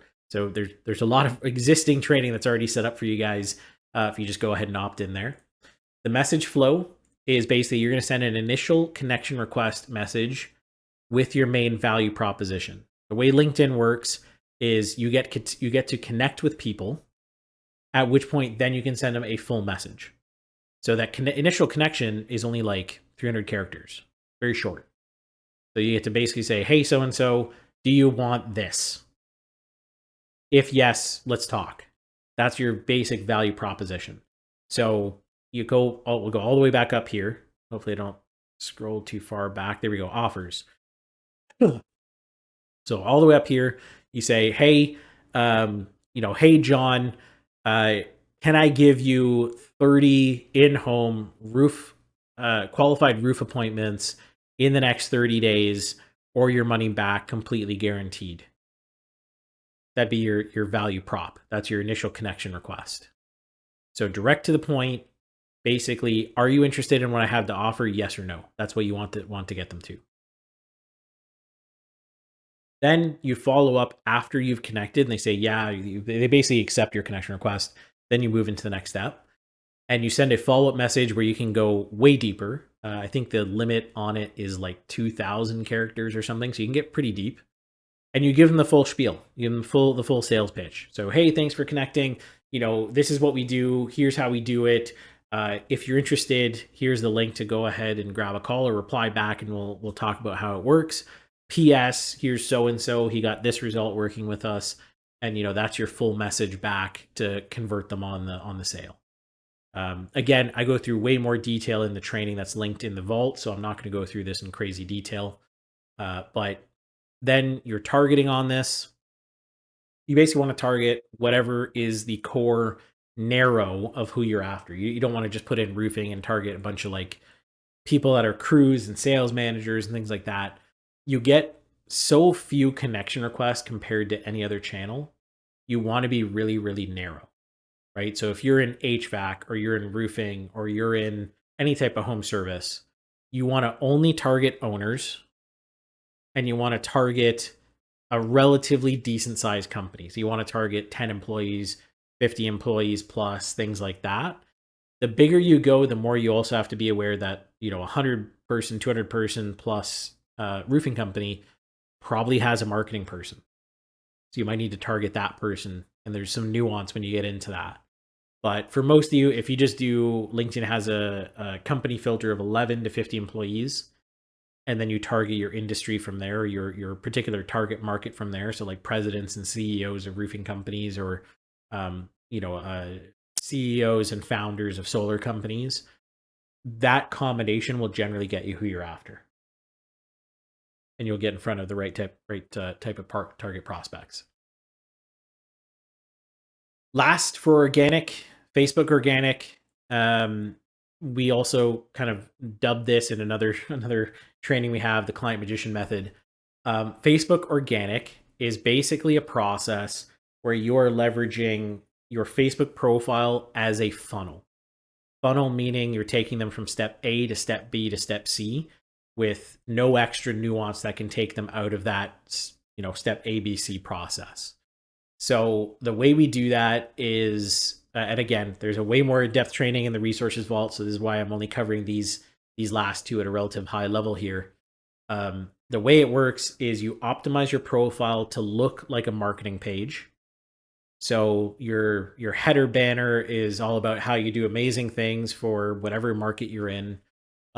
Your bio intro section basically just says, hey, I get this result for my market. Here's a link to book a call. And your profile posts are all just proof, results, straight offers, straight value and information posts for your market. So everything from here's how we got this roofer 100 appointments last month to, here's the 3 things you need to keep in mind when you book an in-home appointment as a roofer to get the best quality possible. Anything and everything in between is all you're posting about. Now, I know some of you, because I get this all the time. We've obviously had a lot of mentees. I've got all the nuances of, feedback and pushback that people give. A bunch of you are probably like, hey, all I have is friends and family on Facebook. Doesn't matter. As you build it, you will have prospects as your core target audience and your core market on Facebook. And for those of you that want your Facebook to be completely personal, your only option is not to do this. Don't try and set up a second Facebook account to go and prospect out there. You're just setting yourself up for failure. You're not going to be able to run ads because Facebook's going to start banning you because you have 2 accounts. Don't try and buck the system. Either deal with it and take action and leverage it, or just say, yeah, that's my limit. I'm not going to go this channel. Don't try and come up with some in-between genius plan and spend all your time setting yourself up for a bad scenario down the road. Either you turn your Facebook into a business tool, fuck everything else, fuck what family's going to say, fuck what friends are going to say, who gives a shit, or don't use it as that and keep it as a personal platform. It's totally fine to do that too. I'm not saying you have to use all this stuff. Pick one or two, go heavy on it. If you can, do all three. So that said, we're going to jump into content. So the last way, and I kind of, this is a harder thing to do if you don't know your market. So for those of you that are really starting like from zero, you're going to have a harder time running content. Content is a relatively hard game, takes a lot of time. But there's ways to nuance and shortcut it, and I'm going to talk through those as well. Take what I'm saying in terms of the shortcut process with some level of nuance there. I'm going to talk about it in the way that I would do it if I really wanted to shortcut it. So take it as my experience of doing it, because I've had many channels for YouTube and other platforms. Failed a lot of times and recently succeeded many more times because I just stuck to what I'm about to walk you through. So take it with what it is, but content is not our major channel. It is starting to become that, but it's not that yet. So take it with that grain of salt, I guess. All right, so content by far and away can be an insanely valuable tool for your agency, more so as you scale. It's not a quick thing. It's not, I want to start content today and next week I have 100 new calls being booked every single day. It's not going to happen. Content is a long form, long scale game. And when you're 6 months out, 12 months out, your content audience could be your most valuable audience, your highest conversion audience, and really be all you need to scale your agency. We have not taken content seriously until the last year for our agency and consultancy and all of our other businesses. But now that we have, the highest value customers come from content, the highest conversion customers come from content, and the least hassle lead flow, call flow, customer flow comes from content. The reason being, as people consume your content, they're indoctrinated into your way of thinking. They're indoctrinated into your beliefs. They're indoctrinated into you being the best and you being an authority. So when they then come to the point of having to spend money with you, it's less of a let's make this in a crazy, logical, emotional, heavy, manipulative sale. It's just, here's what I offer. You've seen what I do and you've seen all the other stuff that I've talked about. Do you want it or do you not want it? That's really as simple as these calls get. So with content, that's why we think honestly it's probably the most valuable thing you can do is an organic method, but it's not something that's going to lead you to clients like next week. It's just not. Two forms of content that you want to be leveraging: short form and long form. Short form is everything you see on Instagram Reels, YouTube Shorts, TikTok. TikTok is kind of in between now because they can also do like 10-minute videos. Snapchat, even LinkedIn, often you see short form content, a minute, 2 minutes or less. Twitter, you kind of want to go the gambit. Long form, primarily when we talk long form, we're talking YouTube. To a more recent extent, we're talking TikTok, but even like 10-minute videos on TikTok, they're hard because the screen gets so small. So it's hard to show good detail, but it's fine if you're just kind of talking through stuff. So that's kind of the two forms of content we're looking at. And it's a really easy way to build know, like, and trust. The big thing with content is you just want to be raw, right? You can hyper tailor and you can script things out, and that's totally fine. And by all admission, I do a lot of scripting for all my stuff, but I don't hold back on opinions where I'm able to, because I want people, especially for our content that's driven for an agency, like all of our YouTube channels for our agencies, all of our YouTube channels for our other businesses, when they're business focused and they're specifically focused on driving traffic to that business, I don't hold opinions and thoughts and beliefs back, because I only want to work with those that share my point of view and then trust my point of view and look at me as the source of truth and knowledge for that point of view. And you can only do that if you're just yourself. You're there to build a connection. So the reason why we really like content though is obviously all those other things, but it costs like nothing to put out the door, right? I mean, this video that I'm doing right now, I'm going to have my editor do a little bit of work, but if I really wanted to, and I wanted to have zero costs other than time, I could do it with no editor at all. And basically, maybe actually, I could probably even shortcut this process, but you probably wouldn't want to.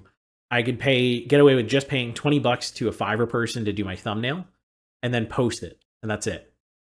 And I've spent a little bit of time and $20. If you really want to shortcut it, do your own thumbnail in Canva for free, do the video yourself, do a little bit of editing just to cut out all the extra pauses and stuff, and that's it. You're good to go. That's all it takes. There's basically no cost to it. Don't worry about editing when you're starting. It's just overkill. You're going to waste a lot of money. Editing is not as simple as it sounds. When you're doing like proper editing, it actually gets very expensive. That's also why there's a lot of YouTubers who start and fail, because putting out content, a 10-minute video can take an editor a week to do if they want crazy level editing. And that means you're spending, even for an offshore person, $500, $600 in cost. It's not worth it when you're doing this more for a B2B style, because a B2B style, you want to walk them through processes. You want to walk them through systems. You want to talk relatively raw. It's better. It's easier. It's easier for them to relate. A lot of our business content where we funnel into our businesses is more like this. We just raw talk through process. We don't have a lot of crazy editing. Maybe we have an intro that's highly edited at best, and that way we can limit our editor's time to 1 day to create that intro. And then we have a thumbnail person. Like that's the highest we get in terms of production. But don't worry about any of that stuff to start. Purely focus on delivering value. Now, the easiest way to do this is to model on other people's content. So if you're starting out and you really don't know what you're doing, but you still want to create content, go into your market, search who is training and providing value and walking through processes for your market, and recreate their content. That doesn't mean copy their script word for word and do everything that they do. You want to take their topic, you want to take the general process, you want to take the general value, the general idea, and focus on 3 main points. How can you make it easier to understand, faster and simpler? Well, faster and then also simpler. Those are the main 3. So let's actually use an example here. I'm going to walk you through a pure hard example here. So if I was to look at, here we go. So if I was in the remodeling space, I might go ahead and search bathroom remodeling leads. So bathroom remodeling leads, bathroom remodeling marketing. Basically, bathroom remodeling is my market, and then search leads, marketing, how to generate more business, things like that. Look for videos that have done decently well. So this space is not big. I mean, a couple thousand views is kind of high end of the space. So what I might want, it's not related. So it's basically these 3 even.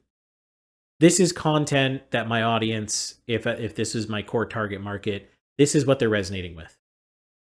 So what I want to do is take something like this, where it doesn't look like they're breaking down a case study. You're not breaking down like an actual campaign. So this is like a theory style video, right? This is something that I can do the same with. And I would go ahead and open it. I'm going to mute it already. Perfect.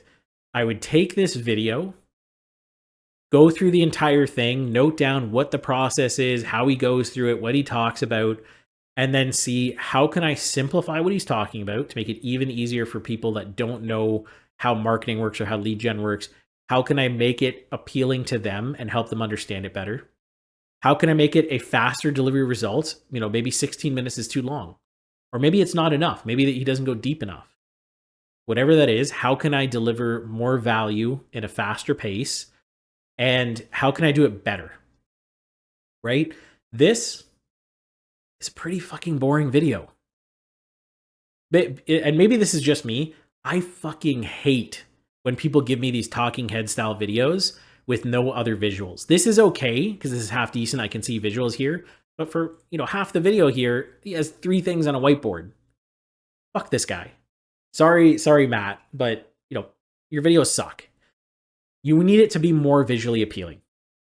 So this is the reason why I do it this way. I do it this way because I find this to be easy for me to go through. If you don't find this visually appealing, by all means, comment down below. Go fuck yourself. Your videos suck too. That's fine. I don't care. I'm just here to give you value. But like, yeah, this is the perfect example. This is horrible. Don't do this. I've seen tons and tons of people doing this. Yes, it's great, raw, whatever else. This is just so unengaging. But here's where it gets good, actually. This is not bad. You know what? I take it back. Take it back, Sam. Your videos are okay. This is what you want to see. How can you add visual appeal to make it more engaging? Right? So talk about the theory. You don't need to walk through the ad account, but maybe you just walk through some slides. Maybe you walk through a visual representation of what an ad should look like. Maybe you walk through just what a Facebook ad account looks like. You don't need to have the results. You just need to show them how to do things a little bit faster, a little bit easier, and a little bit better. That's the core focus that we've taken to all of our new YouTube channels and short form content accounts. And since we've started doing that the last year and a half, everything blows up, right? 0 to 60,000 subscribers on YouTube for my personal brand for this channel. That didn't take very long, right? 5-6 months. Yes, some videos are not as great. That's because I got too obsessed with how do I make things crazier on editing instead of adding value. This video is purely about adding value. But then on our B2B ones, right, for our agencies, for our consulting companies, we just focused on pure value and how do we go deeper and better than everybody else. And so if I was to do this from scratch and I was in your shoes and I didn't have that background, that's what I would do. Go to YouTube, find my market, find what people are talking about, what videos did well, replicate them, improve on them, publish. That's it. Repeat as fast as you can. You can do 30 videos in 30 days, do 30 videos. If you can do one video every week, do one video a week, right? So, I'll go through this as well, but that would be the way that I would do it. That would be the way that I would approach content. Now, as an example here, so if you're targeting roofers rather than remodelers and you're doing lead gen, you're doing, offer 1 or offer 2, you may create videos on things like how to get new roof replacements using Facebook ads. And this is more if you kind of know what you're doing. You would use all the different variations, so all the different service offerings as your unique selling points of the video, right? So the videos that I showed you are more like, how do you generate leads? It's very broad. But I mean, what we're doing in our space right now is initial few videos, how we generate leads using this, how we generate leads using that, how we generate leads using this. High level, how do we generate leads as a marketing strategy? And then this is our secondary set of content is let's go nitty gritty. How do we generate this particular type of lead that everybody in our market's after using Facebook? Then great, how do we generate this particular type of lead that everybody wants in our market using TikTok ads? How do we generate this particular type of lead that everybody wants using YouTube ads? And we basically go high level broad, 1 level deep, 1 level deeper, 1 level deeper on repeat continuously until you have hundreds of videos. Then you're covering every single topic. People search it, you get tons of traffic. That's basically our flow. And that's all it takes. Doesn't need to be crazy long. I mean, this is going to be like a 3-hour video. If you sit through all of it, God bless you, you guys are awesome. But most of our videos in our B2B market are 5 or 10 minutes. Our longest that are tutorial style. So like we would do one like this, how to attract new roof replacements using Facebook ads. And we do one that's high level, 5-10 minutes, and one that's a tutorial. And we'd show them over the shoulder how to do it. That would be a 30-minute video. But yeah, that's how we do content. Again, by all means, so you're going to get a lot of this training that's already in my vault. But if you want a brand new set of training going hyper deep into each of these, and I'll do these as separate videos and show you behind the scenes on every single one. If we get 1,000 likes on this video, I will drop every single one of those as a new video in depth, over the shoulder, giving away literally everything. See, at the end of the day, I don't care if you take my stuff, run with it. I don't care if you take it and steal it and re-record it as a new YouTube video. I don't care. At the end of the day, I don't necessarily see everybody that is watching this video as competition, but more than anything, I'm not here to sell info. I'm here. If you want to work with me one-on-one, by all means, we can do that. I do it very, very sparsely at these days, but I mean, I want you to gain value and I want you to get traction and then come back and say, yeah, this is the best shit. Like everybody else's stuff is garbage. This is what you need. That's what I want. I want you to move forward. So if we hit 1,000 likes, I'm literally going to give you everything. I'm gonna help put so many gurus out of business by dropping all this content. Because to be super blunt, no one has tested to the level that I've tested in almost every one of these channels. We've sent millions of cold emails, not 10,000, 20,000, millions and tens of millions of cold emails for agency, for local services alone. LinkedIn, we do tens of millions of dollars in business from LinkedIn. No one can compare, to be super blunt. So I'm more than happy to share all of it. Let's get 1,000 likes. I will share every last thing that you would otherwise have to pay guys 10 grand for. Happy to share it. So, paid prospecting. Let's dive into everything that no one probably wants to run. Paid ads is honestly the god of all things in agency. Organic is awesome. I love organic with a passion. It's a good way to start. Content is its own ball game. Content trumps everything. But paid advertising is the simplest and fastest way to scale any offer. However, my biggest caveat here, the reason why I like organic first, the reason why I went so deep, I think 30% of this video was on organic prospecting. It's because that's where you want to focus first when you're building skills. You don't want to burn thousands of dollars in ads testing your sales skill. You want to build that up on the hardest to close leads, which are organic leads, like non-content. When I'm saying organic at this point and making these comparisons, I'm not counting content. I'm talking email. I'm talking LinkedIn. Those are hyper cold leads. They will gladly get on the phone and hang up on you. You don't really get that in paid ads. But if you can close cold leads, you can close warm ads. You can close ad leads, just how it is. So my recommendation, start with the lower cost, build your sales skill. If you're just going to go and hire a salesperson or partner with someone who's already done a lot of sales, that's fine. Move right into paid ads. Not a big deal. But until you really learn how to manage pain and especially manage failure, paid ads will completely kick you out of building a business.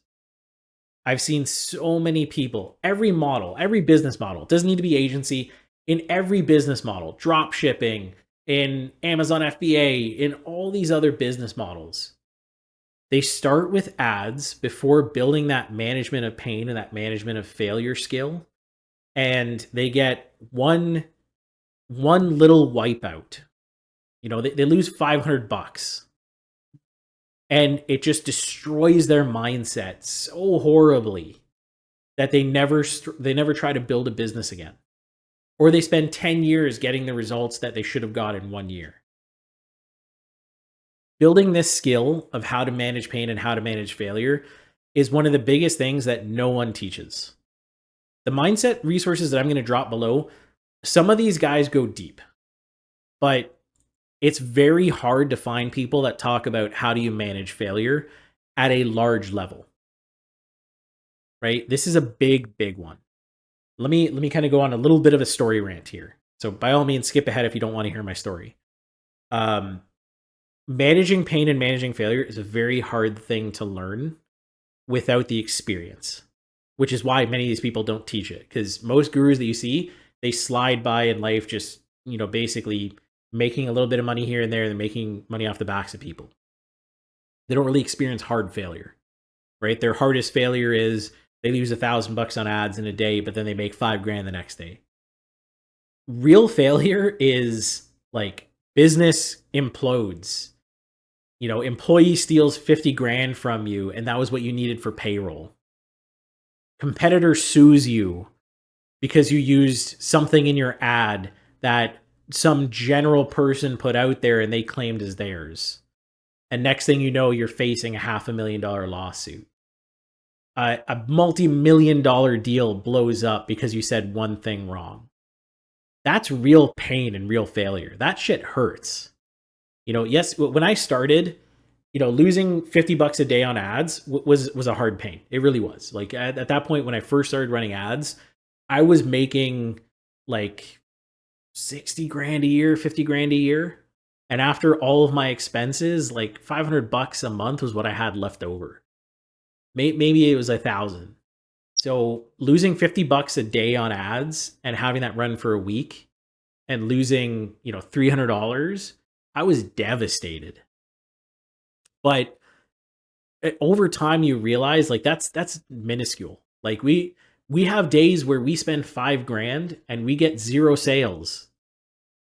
We have days like that. Happens, once a month at this point. But that, pales in comparison as you start getting these really highs and really lows, which come when you're building a business. I'm not going to go crazy in depth on mindset. I mean, that's what those other videos are for.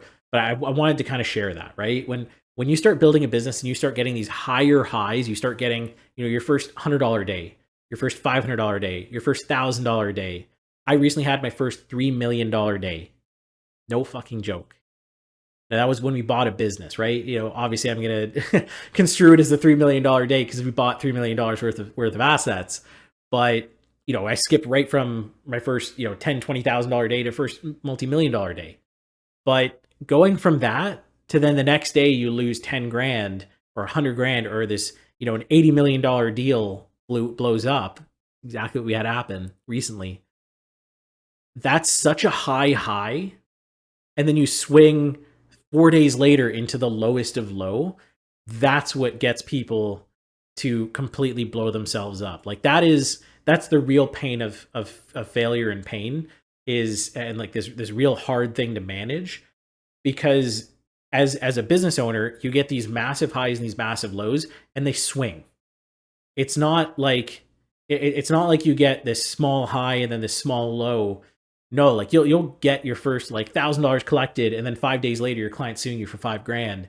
Like it's a little bit of high and then a massive low, and then you might get a massive high, and then you might get a bunch of failures. And dealing with that up and down is hard. That's the bit that makes everybody fail, to be honest. It's not so much like not getting sales to work or not getting anything else to work. It's managing that fear and that risk that usually wipes people out. So again, I'll iterate this before we go into ads. Make sure you've gone through all your mindset training. It is a hard thing if you haven't sorted out your mindset to deal with ads. To set up an ad, spend $20 a day and let it burn for 2 or 3 days is a very, very, very tall order if you haven't worked on your mindset yet. So that said, and what I'm saying here is paid ads can wipe you out, not financially. Like if you spend $50 a day on ads, if you really can't make another $50 when you shut down ads and you work for another 5-10 days and you can't make another $50, you got other shit to worry about. But it will wipe you out mentally, and the mental game is the hardest to get back from. It really is. Like we lost an $80 million deal.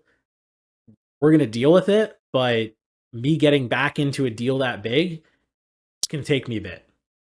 It's going to take me a bit to deal with that failure. So, paid ads, main channels, typically Facebook, TikTok, YouTube, LinkedIn. Generally, most, if not everybody, will start with Facebook for a few main reasons. It is the easiest to forecast. It is the most consistent. It is one of the easiest to launch. The user interfaces for YouTube and LinkedIn are somewhat simple, but because they hide so much from you for being so simple, they don't get the results like Facebook does.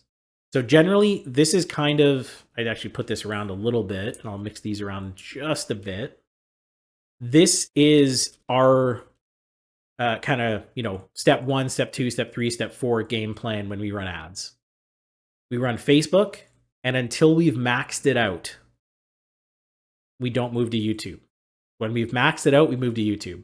Maxed out, when you're targeting something like roofers, maxed out is like $500 or $1,000 a day in ads.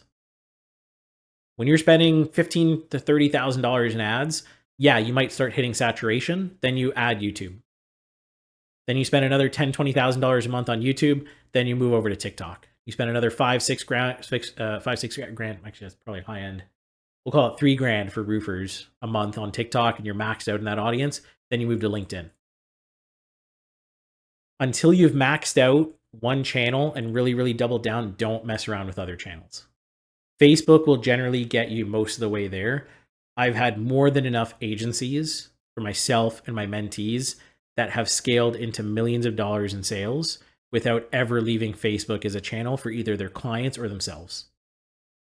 You just don't need it. So I'm not going to go crazy deep on paid. I'm not going to walk you through how to set up a paid ad. Like I said, if you want the training on it, I will give you a crazy in-depth tutorial if we hit 1,000 likes. And if you ask for it in the comments, and enough of you ask for it, I'll happily create it whether we hit 1,000 likes or not. But each one of these it will require its own training, which is why I didn't do it.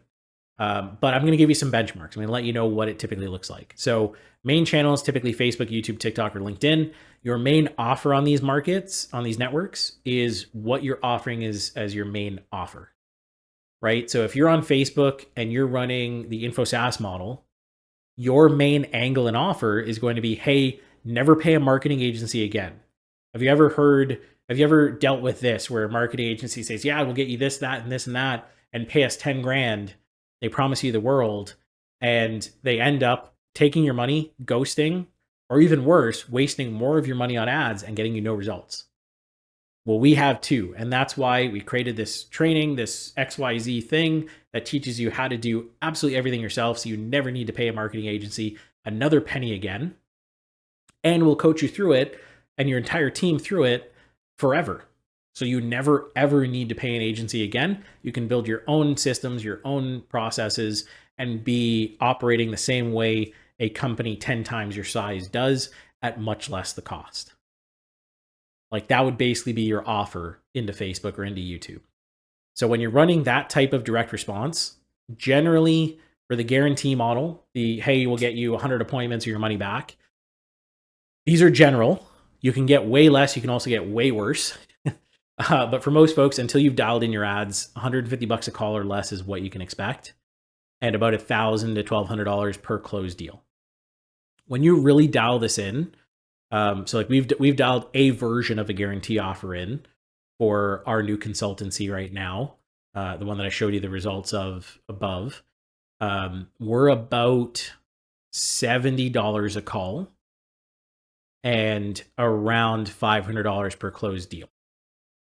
But we've gone through, say, about 250 ads to dial into the right combination that's closing. But when you're starting, if you can hit these benchmarks, you generally should always be profitable, right? The goal is you're profitable on month one or break even on month one in terms of your management fee versus cost to acquire. And then month two onwards is pure profit. That's kind of the goal with most of the advertising here. General benchmarks for pay per model, usually less than $100 a call. You ideally at any level of scale want to be like 40 or $50 a call. It's such a strong offer. You should be able to really dial that down. And then you want to be way under $70 or $700 per closed deal. Ideally, if you want to scale this without losing a bunch of money or putting a bunch of money out, you want to be at like $300 to $400 cost to acquire a customer. So someone who's signed up fully paying you money. Info SaaS model, it's a much higher ticket sale, right? You're asking for $5,000, $7,000, $10,000, $20,000 down in addition to a monthly. It will cost you more to close that. You're just going to have more calls. Your cost per lead is going to be higher. Your cost to get a call is going to be higher. Your cost to close is going to be higher because every step of the way, it's a little bit more friction when you sell higher ticket. So $200 cost per call or less is really the benchmark, and about $2,000 to get a customer.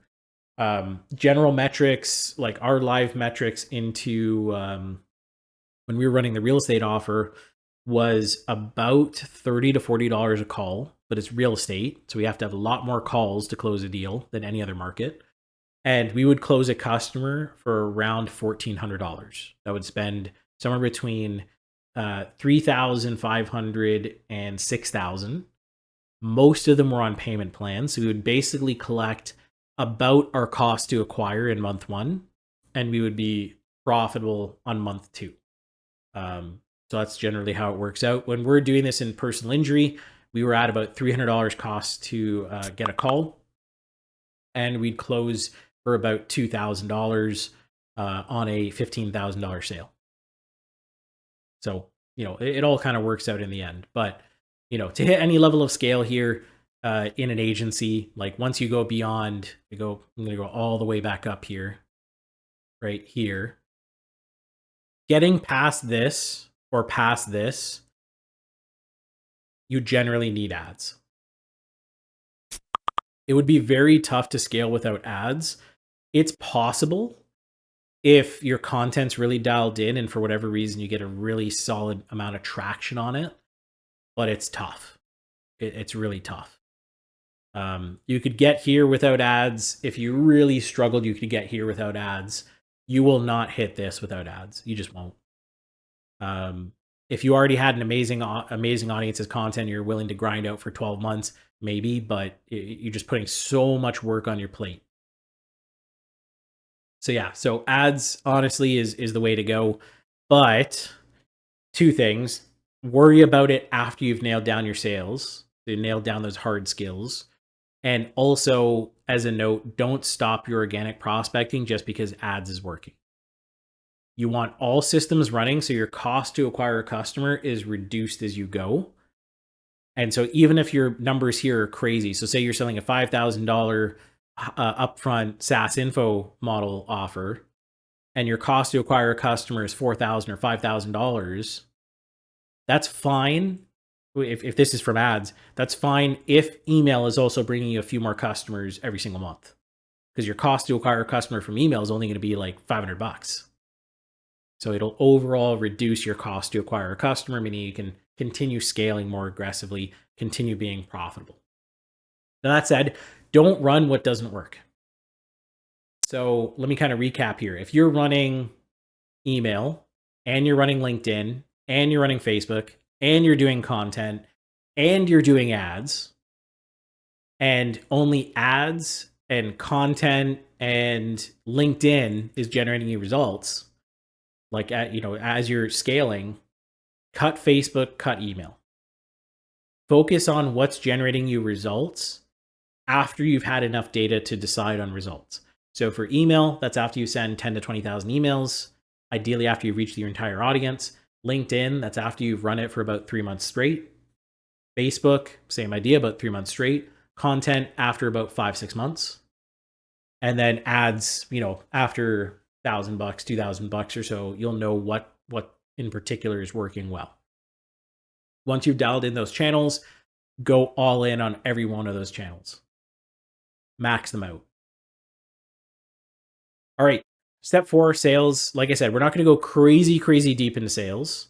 I will provide sales training if you guys want. I'll link some stuff in my resources vault, but I will also happily break down our sales training if you want. Comment below if you want it. If there's enough demand, I'll gladly create videos for it. But one thing to keep in mind, you need to drive sales if you want to own an agency. Any services business, to be honest. So agency, AI agency, growth operator, whatever type of agency, all of that is just agency. All these guys love putting out stupid names, but all you're doing is just offering a service. You're offering a service that generates more revenue. That's an agency. So any of those models, if you want to scale them, you need sales. They are sales organization driven. Now that also flows through from offline to online and vice versa. So if you want a digital marketing agency, you want to build a gutter services company. You want to build a what's one that I saw recently? An exteriors company doing like pizza ovens. You want to sell AI to companies. You want to sell consulting to companies. All of that is our sales organizations. Sales is your forefront. Everything else comes on the back end. And that carries through for like everything, right? When we look at like HVAC companies, furnace and air conditioning replacement companies, they are sales organizations that then worry about fulfillment, customer success, high quality work after you've made the sale. But none of those things can come into play until you've made sales. So sales is the key to all of it. If you don't have sales, you can't hire talent. If you don't have sales, you can't be the best. If you don't have sales, you don't have cash flow. If you don't have sales, you just don't have a business. So you will need sales. You'll need to sell. So whether you do that yourself, whether you hire for it, or whether you bring in a partner for it, doesn't really matter. But unless you are going to focus on building up and making your sales organization amazing, everything I just described, agency, any type of services business, local, digital, doesn't matter, is not for you. It's just not. You will fail in doing all of it. Real talk, right? I'm not here to hold stuff back. I'm not here to placate for no reason. You are setting yourself up for failure if you don't want to sell, or if you're not willing to get nitty gritty into sales, whether through hiring or partnering or otherwise. All your barrier to sales is a mindset issue. Again, I'm going to drive all this back to mindset. You guys are going to fucking hate me for it, but that's what it comes down to. Everything that you don't want to do because you say, hey, I'm not good at it, or I don't like talking to people or whatever, that's just a mindset issue. As much as my mentees can never believe it every time I talk to them about this stuff, and I'm sure some of the people watching probably also won't believe this, I'm a massive introvert. I hate talking to people. It was a real big thing like 10 years ago. It was really hard for me to get in front of anybody. Like I'd go into, someone have a birthday with like 10, 20 people. I would be there. I wouldn't say a single word for hours. I would rather do that. Like 10 years ago, I would rather do that. Just sit in silence and just, hang back and not be noticed than have conversations. Now, since then, I've forced myself out of that habit and that behavior. But obviously, when you're an introvert by a level of nature, it's a push to get out of that behavior. It's a push to get out of that mindset. So if that's your mindset and that's your inherent behavior style, you need to start getting over it. Because you can't run a business at any level of decent scale with that level of high introvert and not being able to control it. Now, there are still times like, I work from home like many other folks that are probably watching this video at this stage. During the height of COVID, I was happy as hell. I was like, shit, I don't have to go and talk to anybody. I just do Zoom calls a few hours a day is awesome. I didn't leave the house for like a week at a time. It was great. But that you can't be like that all the time. You just can't and run a decent business. It doesn't scale. If you only want to make $5,000 a month, go and do Feet Finder or OnlyFans or something and never talk to anybody. Like, get off this video. But that's a mindset issue. Deal with it or forever be plagued with mediocrity, whatever that word is. So if you aren't ready to fix that, this model is not for you. Any service organization level model is not for you. Go and, like I said, learn about Feet Finder, learn about OnlyFans, learn about, building software, become a developer. Any of that stuff can still work for you if you don't want to understand the mindset issues and shift yourself from that standpoint. There's still lots of ways for you to make money. I'm not saying you're going to fail at life and never make money, but anything that's service-based that is easy, because service-based businesses are easy as hell to scale and easy as hell to make money in, you're not going to be able to take advantage of any of that. You just aren't. So, like I said, again, rant number 3, sorry, but it's got to be said. Agencies are sales organizations. If you don't get sales, you don't get growth. If you get sales, you get growth. If you get no sales, your company dies. And this only amplifies, right? We sat down with this guy, like I said, doing like $60 million a year in revenue. Um, if for a week he didn't push his sales organization to continue making sales, $60 million in revenue, that means he'd have to fire dozens of people. Because if they stop making sales, they stop making cash flow. And over time, that means no profit. And I say over time because, yeah, you stop making sales for a week, there's still cash in the bank. But as a business owner, you have to look at the well-being of the company first, right?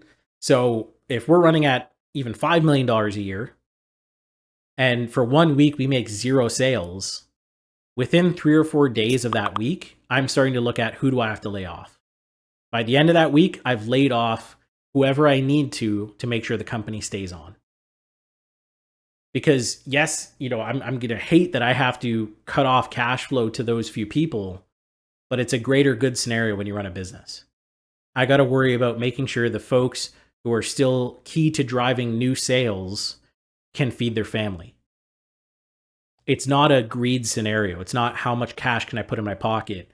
At a certain point, and when you run any level of business at a good level of scale, beyond a couple $1 million a year, at some point or another, you will encounter this type of decision where you have to look at the greater good and you have to look at how do I make sure my employees, the guys who have been with me, the guys who have scaled with me, can continue feeding their family. It happened, during COVID, it happened for a lot of businesses that it shouldn't have happened to. That as they saw it, they were so solid, had such good foundations, but one bad swing, and that was a really bad swing, for months at a time, not bringing in new cash flow or barely bringing in cash flow, put them in a feast or famine cycle where they had to face those decisions. And what we saw, because we were heavy into acquisition mode, many companies whose owners could not make those decisions because of mindset issues or otherwise failed. And out of maybe 500 companies we were talking to on acquisitions, over 80 disappeared in less than 3 months. I don't mean they stopped talking to us. I mean, as a company, they were shut down, gone. They ceased to exist, whether they were 10 years in business or 30 years in business. So again, rant number 4, it's over, move on from here. No sales equals death. Let's move into sales. So general sales conversations will flow something like this. Keep in mind, this is a rough outline. As I said, I'm more than happy to do an in-depth sales training. I'll say first and foremost, I'm not the best salesperson in the world. I've sold multi-million-dollar deals. I've sold $50 million acquisitions. I've sold a ton of $10,000, $5,000, $7,000 a month products and things like that. But I am not a sales master. I do decently. So I'm happy to put together resources in our vault. But if you guys really want a sales training from me, I'm more than happy to go through it. I'm a very authoritative seller. So this general outline focuses on that, where I hop on and I'm the big swinging dick. I'm just, fuck, you want to work with me? You're coming to work with the best? Deal with it. This is how I approach sales. That's how I do it. That style doesn't work for everybody. So like I said, happy to provide resources. Most happy to dive into a sales training if you guys want. But this is the general outline that we normally follow. So general rapport building for 60 seconds, 90 seconds, a couple minutes. Just, hey, how's it going? Where are you calling in from? Awesome. Talk about the weather. Cool. How's business been? When we talk to HVAC companies, we'll say, hey, how's it going? Awesome. Whereabouts are you? Awesome. Did you grow up there? Cool. How's the weather been? We just had like crazy blizzard weather and all of a sudden it's nice and clear. How's things over where you are? How'd that affect the business? And then we dive right into setting frame for the call, right? We built some type of foundation where they're starting to be open about talking. Awesome. Let's set expectations for the call. How this call is going to be run. We want to be efficient with your time and our time. So here's how we're going to do it. Here's what we're going to go through. Here's the expectations to set. We're going to ask a lot of questions. And the reason is we got to understand everything about your business so we can make a real diagnosis. We're not here to just sell you on stuff. We're here to give you a recommendation based on our experience. And the goal is to find whether this is the right solution for you or not. If it's not, happy to point you in the right direction and make sure you get some value out of it. That's basically setting expectations. Now, obviously, we formulate it way better, but that's generally what it looks like. Then we move into discovery. Like we say up here, this is usually a lot of questions. If you do like an application process for your calls, you ask a lot of questions up front. You may not need to do this. You may just need to confirm. But generally, we do a discovery rather than an application because we want to understand and get all the ammo we need for the end of the call where we push to a close. And this often is a lot of questions. Like, oftentimes, this is like 30 questions. They're going to get really frustrated if you haven't done the first part of the call correctly. Again, I'm not going to go crazy in depth, but I just want to set the understanding here. We want to understand their business. We want to understand their goals. What are their needs? Not just their wants. What are their needs? Understand their workflow. How do they do things? What are the real pains out of everything they just talked about? They can say they want, $1 million a year, but what's the real pain there? Is it just that they don't want to wake up next month and not have any jobs on the books? Or are they already at that point where everything's consistent? Now I want to double the business. That pain point is what you want to understand. And then understand, are they really ready for what you have to offer? Right? If they're doing one job a month and they're barely able to keep that up, they might not have money to offer or to take advantage of your service. Right? You got to understand that. If someone's completely broke because they're in feast and famine, like proper feast and famine cycle, you may just not be a fit for them. It happens. Not every person that gets on a call should be a sale. I'll be the first to admit that. You're not going to get that from a lot of sales trainings, but not everybody you talk to should be a sale.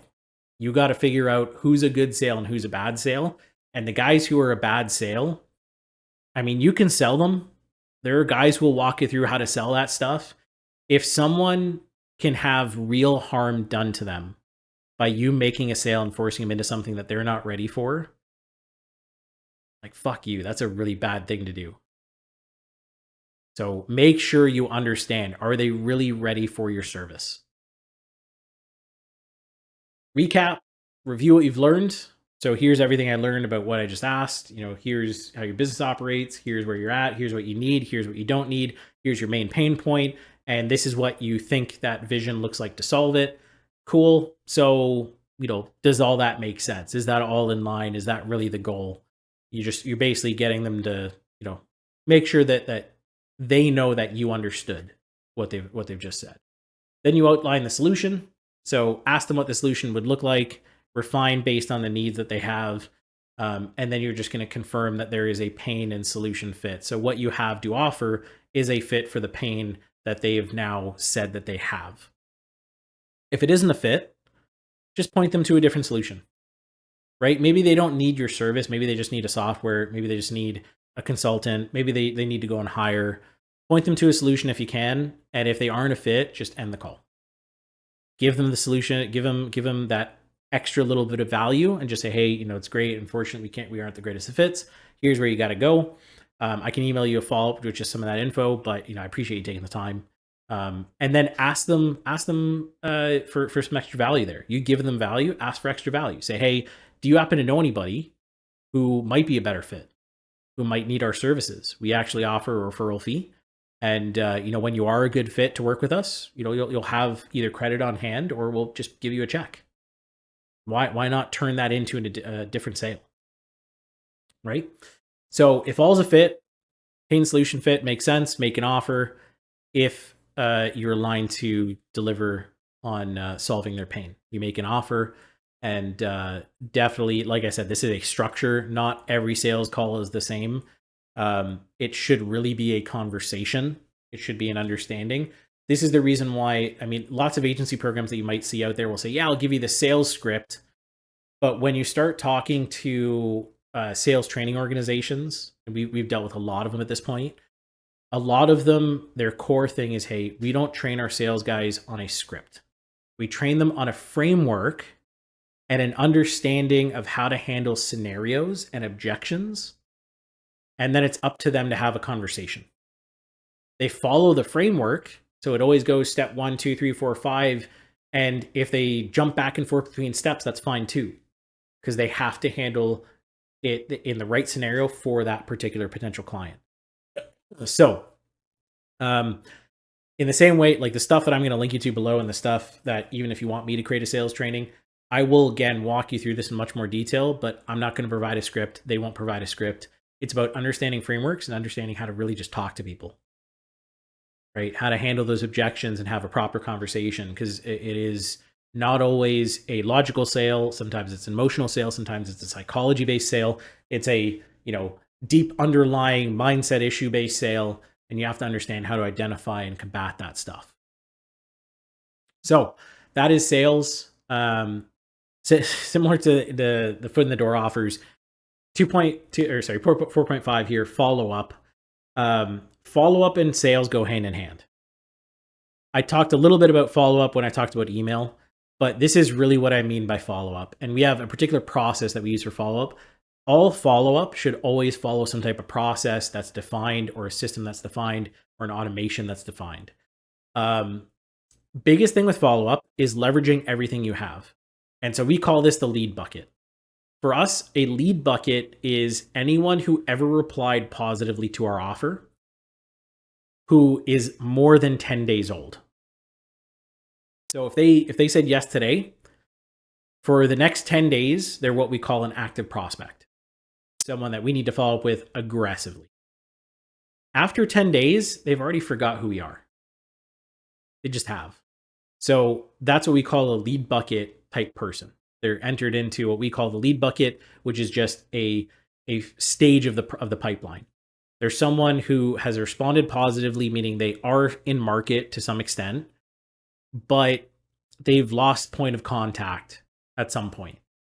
And so these folks are ones that we basically nurture over time. And so that nurture is just an email or an SMS once a week, maybe twice a week, with some type of offer or proof or value delivery. And usually we like to leverage just times of year to do that follow up.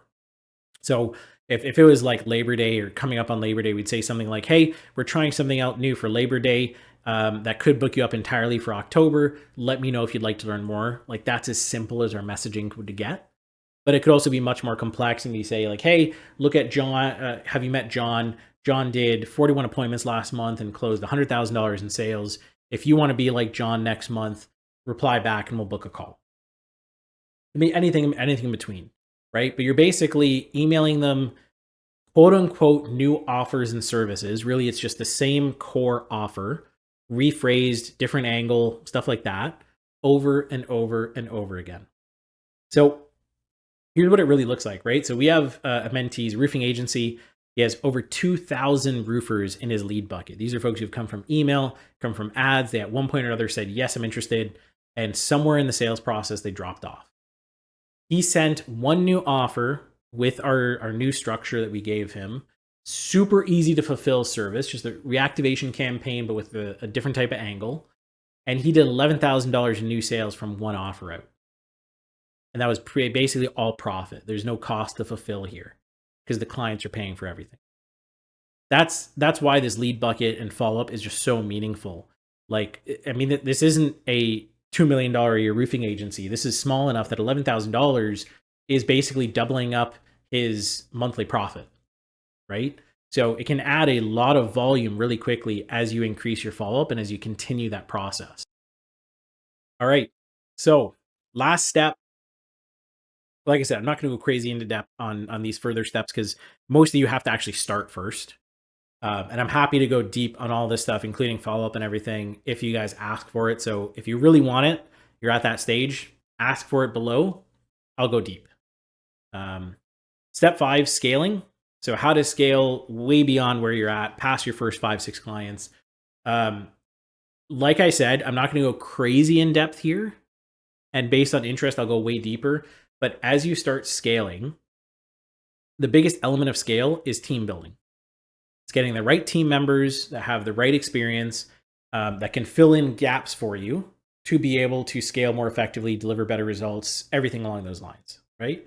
So the general team scale over time, and all of this will change based on your model, but generally what we see, I'd say for more service-based, so the info SaaS model is kind of a completely different ball game, but the first bit of it is generally the same.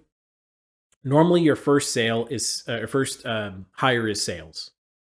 That's where, again, it's a sales organization. That's where you're spending most of your time, right? When you're doing 8 new sales a month, to get 8 new sales, you might need to have 80 sales calls. Most sales calls are 45 minutes. So you might need to be spending 80 hours on the phone to get those 8 clients. It's a lot of time, right? That's for most folks, they work 40 hours a week, which, is low, to be super blunt. 40 hours a week. That's basically 2 full weeks of sales calls that you're having in order to get your 8 clients. This is why building a sales team is always like the first hire by far and away. For most folks, it's this, or it's like a triager to help do initial qualification calls. It's one or the other. Sales team generally is commission based, unless you're hiring like a really, really solid salesperson who's going to grow into a sales manager. Then usually we do a little bit of a base plus commission. But generally, sales team, usually for one salesperson, if you get like a unicorn where they're happy to take part time and they're good at what they do, you might be able to get away with someone who only needs 2 or 3 calls a day to be happy. But generally, when you bring in a salesperson, you want to be at a point where you're having at least 3 to 4 calls a day every day, so that they can feed their family. Right. At the end of the day, with salesperson, they're same thing as an employee. They need to be making sales to feed their family. So, at the end of the day, when you're at the point of 3, 4, or 5 plus sales calls a day, you're ready for a closer or a salesperson. Honestly, closer, I'd find, brings in a different class of salesperson that's just not good. Sorry to Dan Locke and all those other guys who do sales trainings, but generally, the guys you attract with the word closer are just garbage. Salesperson is the core traditional language that seems to attract folks who really have done their stuff in terms of understanding sales psychology. After that, or even potentially before that, a bookkeeper is pretty damn key. You want to build a proper business, put it into a proper corporation, and have something that's saleable, not just the cash flow business, but properly saleable. You need to know your numbers. A bookkeeper is going to help making sure that shit doesn't fall in the cracks. So you don't need a full-time person. You can get someone from the Philippines. You can hire a part-time bookkeeper, whatever it is. Make sure you have your shit tracked. The biggest thing that I see with any small business, agency or otherwise included, is people don't know their numbers. And when they finally get them tallied up and put into a way that they can consume and understand them, they find out that they're basically not making money. They're spending 50 hours a week and they're actually taking home nothing, right? You got to know your stuff. You got to know your numbers. So in the same way, you're going to want to have, people like a media buyer to come in and track all your data and all your processes. You need someone for that for financials, because money at the end of the day, money in, money out, is what matters most to a business. So salesperson, then a bookkeeper, then media buyer, so someone to handle client ads. Usually that's your biggest next pain point. Sometimes it's not, but for most folks it is. Typically we get someone overseas, because if you're doing local business, roofing, remodeling, HVAC, whatever it is, it's all process driven. It's not complex. You don't need to be crazy innovating on ads. You're not competing against the entire world. You're competing against 6 other guys in the local area who don't know shit. It's really easy. So we usually get someone overseas that knows how to use Facebook, that has managed some decent ad spend, and we give them our process, and that's it. Like that's their entire job, is just follow that process. Usually, to give you an idea, 5 to 10% of sale is sales team. High end 15, but usually we like to max out at 10%. Bookkeeper is usually $500 a month or less. We just hire someone from the Philippines to handle it. Media buyer, usually we're about $800 to $1,200 a month full time offshore. If you hire someone locally, they might do it on a per client basis as a management, so it might be $200 to $400 a month per client per month. They'll usually want some level of volume though to scale. Someone to handle client onboarding and setup. This is usually like a pseudo account manager. They're really just there to make sure the client is happy, processes are met, their onboarding is streamlined, their first initial impression is great, and they get all their stuff set up on time. That's what they're after. So this person's usually, it's phrased almost as a virtual assistant, but they're just trained on a process for onboarding and setup. This person usually is somewhere between $800 and $1,500 a month, full time, offshore. Same idea. We normally hire all this stuff offshore unless we're building out a much higher value, higher level type of client base, where we're doing like more consulting, in which case we hire a lot more locally and folks that already have a lot of proven experience. But generally, for most folks, especially folks watching this, you're not going to need that. Then an account manager. This is someone just to make sure all your customers are happy and client churn is at a minimum or at zero, ideally. Often, this person is some level of commission of accounts that were in risk that were pulled back, plus some type of base. Usually, it's $2,000 to $5,000 a month, somewhere in that range. So usually, this person's like overall earnings are 6 to 10,000 a month, depending on your scale. Operations, that's usually your last hire. You're basically starting at this point to hire yourself out of the business. So someone to handle operations, manage all these people. So this is where you start bringing in sales manager, a manager for client onboarding and success, and they're managing this set of team and things like that. This is often where you want to get local, so you can be really over their shoulder to start. What I like to do for most of my companies, usually I bring in a partner that's his sole focus is usually either sales or operations. And that way I know that part is handled, because these are really the biggest two parts of the company, is sales and ops. But if you don't have that opportunity or you don't want a partner, so like our newest business, I don't have a partner because I want to scale it faster and better than I could with a partner. But what I would do instead then is, when I'm ready to hire ops and I'm ready to hire someone who I need to be basically a mini version of me, I would take the Mr. Beast approach. Hire someone locally. They just need to like kind of be a good self-starter, and have them shadow you for like 6 months. They need to learn how to think like you, how to act like you, how to talk like you, and that's their entire goal for 6 months. Then you let them loose and you accept that they're only going to be 80% as good. Over time, they'll get to 90%. They'll never get to 100%. It's just how it is. No one's going to be you, especially when you're building a lot of these sales organizations or agency or otherwise. You learn so many skills through that initial build process that other people will just never learn in their lifetime. People who will be employees and will always be employees, they'll just never learn it. So they're just never going to be 100%, but they're going to be as close as they can be. And you handle the small little bits and fires and things that come up outside of all of that. So yeah, for scale, that's what it looks like. So I know that was a long video. And I appreciate everybody who's watched to the end here. You guys are awesome. Absolutely love you. By all means, I've mentioned a lot of different ways that you can get more content and get way more deep on everything. Do all that stuff if you want me to go crazy deep. If you have questions, ask them in the comments and be as detailed as humanly possible. I need to stress this.